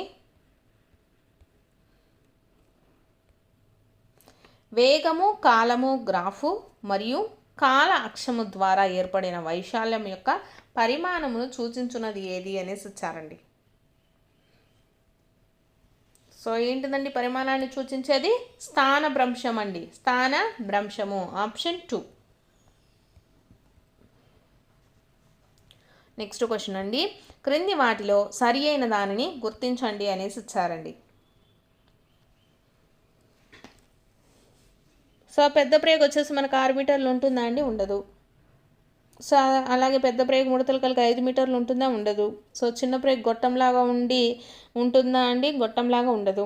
సో కాబట్టి మిగిలినది ఏంది, చిన్న ప్రేగు మనకు ముడతల్లాగా కలిగి ఎంత ఉంటుందండి, చిన్న ప్రేగు మనకు 6 మీటర్ల పొడవు ఉంటుంది మరియు పోషకాలను నీటిని శోషించుకుంటుంది. సో ఇది మాత్రమే కరెక్ట్ అండి, సరి అయింది. చిన్న ప్రేగుకు సంబంధించి చిన్న ప్రేగు వచ్చేసి ముడతలను కలిగి 6 మీటర్ల పొడవు ఉంటుంది మరియు పోషకాలను నీటిని శోషించుకుంటుందండి. సో ఆప్షన్ 4 మాత్రమే కరెక్ట్. నెక్స్ట్, పంటలపై 2,4-D చల్లడానికి గల కారణం ఏది అనేసి ఇచ్చారండి. సో ఎందుకు చల్లుతారండి 2,4-D అనేదాన్ని, కలుపు మొక్కలను చంపటానికి అనమాట. సో ఆప్షన్ 3 అనేది కరెక్ట్ అవుతుంది. నెక్స్ట్ క్వశ్చన్, మురుగునీటి కుంట గట్టుపై పెంచుటకు అత్యంత అనుకూలమైన మొక్క ఏది అనేసి ఇచ్చారండి. సో ఏ మొక్కనండి నాటేది మనము, మురుగు గుంటలు ఉంటాయి కదా, సో ఆ గుంటల పైన పెంచడానికి అనుకూలమైనటువంటి మొక్క యాకలిప్టస్ అండి, యూకలిప్టస్. సో ఆప్షన్ 1 అండి. నెక్స్ట్, ఆహారాన్ని శరీరంలోకి తీసుకొని విచ్ఛిన్నం చేసి శోషించుకునే జీవిని గుర్తించండి అనేసి ఇచ్చారండి. ఆహారాన్ని శరీరంలోనికి తీసుకొని అలాగే విచ్ఛిన్నం చేసి శోషించుకునేది ఏంటిదండి? అమీబా అండి. ఆప్షన్ 1. నెక్స్ట్ క్వశ్చన్, సరి అయిన జతను గుర్తించండి అనేసి ఇచ్చారండి. సరి అయినది ఏంటిదండి? వీటిల్లో పత్రరంధ్రాలు, వాయువుల మార్పిడి. పత్రరంధ్రాలు వచ్చేసి మనకు ఏంటిదండి? వాయువుల మార్పిడి అండి. దారు వచ్చేసి మనకు ఏంటిదండి? నీటి రవాణాకు యూజ్ అవుతుంది. పోషక కణజాలము పోషక పదార్థాల రవాణాకు యూజ్ అవుతుంది. హరిత కణజాలం వచ్చేసి ఆహారం నిల్వ చేయడానికి అనేసి ఇచ్చారు. ఆహారం నిల్వ చేయడానికి కాదండి. సో ఇవన్నీ కూడా మనకు రాంగే. So correct option 1. నెక్స్ట్ది, సమతుల్యమైన ఎదుగుదల కొరకు కార్బోహైడ్రేట్స్, ప్రోటీన్స్ మరియు క్రొవ్వుల జీవ క్రియలకు అవసరమైన మూలకం ఏది అనేసి ఇచ్చారండి. సో ఏంటిదండి అవసరమైన మూలకము? అయోడిన్ అండి. సమతుల్యమైన ఎదుగుదల కొరకు కార్బోహైడ్రేట్లు, ప్రోటీన్లు మరియు కొవ్వుల యొక్క జీవక్రియలకు అవసరమైనటువంటి మూలకం ఏంటిది? అయోడిన్. ఆప్షన్ 4 వచ్చేసి రైట్ ఆన్సర్. నెక్స్ట్ క్వశ్చన్ అండి. సో క్రింది ప్రవచనాలు చదివి సరైన ఐచ్ఛికములను ఎంచుకోండి అనేసి ఇచ్చారండి. ప్రకటనను చూసుకున్నట్లయితే ఫస్ట్ వచ్చేసి తయారీదారులకు తప్పక సిఎఫ్సి లేని రిఫ్రిజిరేటర్లను తయారు చేయవలసి ఉన్నది అనేసి ఇచ్చారు. సో సిఎఫ్సి లేని రిఫ్రిజిరేటర్లు ఓజోన్ పొర తరుగుదలకు కారణమవుతున్నాయి అనేసి ఇచ్చారండి. సో ఇది చూసుకున్నట్లయితే మనకు ఏ అనేది కరెక్టేనండి, బట్ ఆర్ అనేది కరెక్ట్ అయిన రీజన్ కాదు. So option 2 correct. Next question చూసుకున్నట్లయితే సరిగ్గా జతపరచబడిన దానిని గుర్తించండి అనేసి ఇచ్చారండి. సో ఇక్కడ లూయి పాస్చర్ కిణ్వనం అండి. ఆప్షన్ 1 మాత్రమే కరెక్ట్. నెక్స్ట్ది, నంద్యాల జిల్లాకు కర్నూలు జిల్లా ఈ దిక్కున కలదు అనేసి ఇచ్చారండి. సో ఏ దిక్కున ఉందండి? పడమర దిక్కున ఉన్నది. Option 3 correct. నంద్యాల జిల్లాకు కర్నూలు జిల్లా ఎక్కడ ఉందండి? పడమర దిక్కులో ఉంది. నెక్స్ట్ క్వశ్చన్ చూసుకున్నట్లయితే క్రింద ఇవ్వబడిన వాక్యాలలో సరికాని వాటిని గుర్తించండి అనేసి ఇచ్చారండి.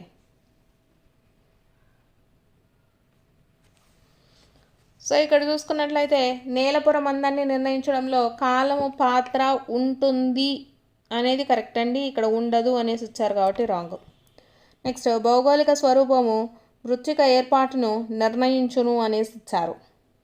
సో ఇది మనకు కరెక్టేనండి. నెక్స్ట్, శైథల్య రేటును హ్యూమస్ నిర్మాణాన్ని ప్రభావితం చేయడంలో వాతావరణ పాత్ర ఉండదు అనేసి ఇచ్చారు. సో ఇది ఇక్కడ వాతావరణ పాత్ర ఉంటుందండి. సో ఉండదు అనేసి ఇచ్చారు కాబట్టి రాంగ్. నెక్స్ట్, మాతృశీల కణజాల యొక్క రంగు, రూపము, రసాయనిక లక్షణాలను నిర్ణయిస్తుంది అనేసి ఇచ్చారండి. సో ఇది కూడా కరెక్టే. సో మనకు సరి కానిది అడిగారు కాబట్టి ఓన్లీ ఏ అండ్ సి అనేవి సరి కావండి. సో ఇక్కడ మనకు నేలపొర మందాన్ని నిర్ణయించడంలో కాలము పాత్ర ఉంటుంది. అలాగే భౌగోళిక స్వరూపము మృత్తిక ఏర్పాటును నిర్ణయించును. ఇది కూడా కరెక్టే. నెక్స్ట్, వరి, కాఫీ పంటల ఉత్పత్తికి సంబంధించి ప్రథమ స్థానంలో గల దేశాలు ఏవి అనేసి ఇచ్చారండి. సో ఏ దేశాలండి ప్రథమ స్థానంలో? వరిలో చూసుకున్నట్లయితే చైనా, కాఫీ పంటలకు సంబంధించి బ్రెజిల్ అండి. ఆప్షన్ 3.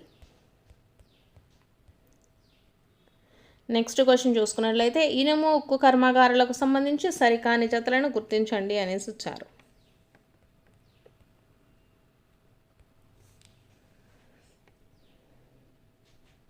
సో సరి కానివి వచ్చేసి ఓన్లీ ఏ అండ్ బి అండి.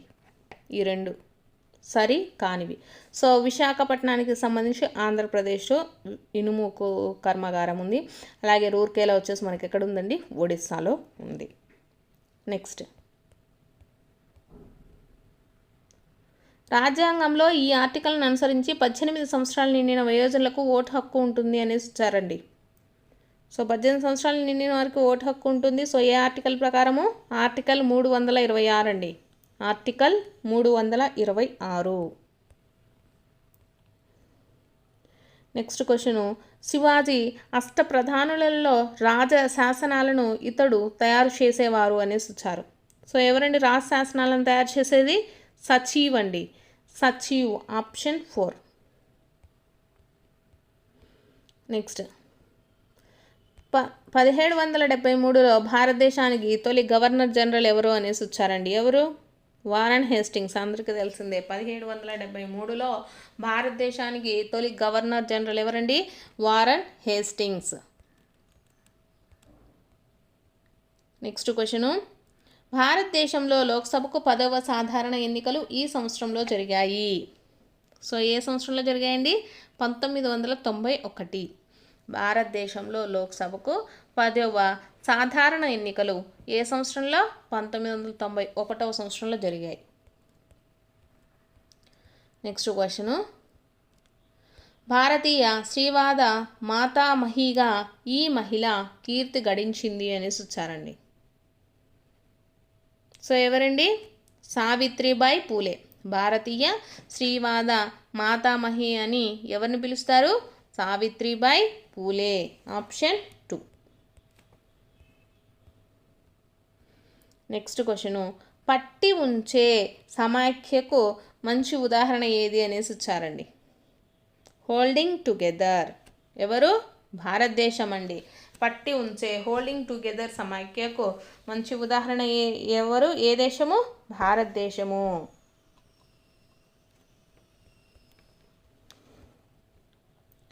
నెక్స్ట్ క్వశ్చన్ చూసుకున్నట్లయితే, వర్ధమాన మహావీరుడు సత్యాన్వేషణ కోసము ఇన్ని సంవత్సరాలు కఠినమైన తపస్సు చేశాడు అనేసి ఇచ్చారండి.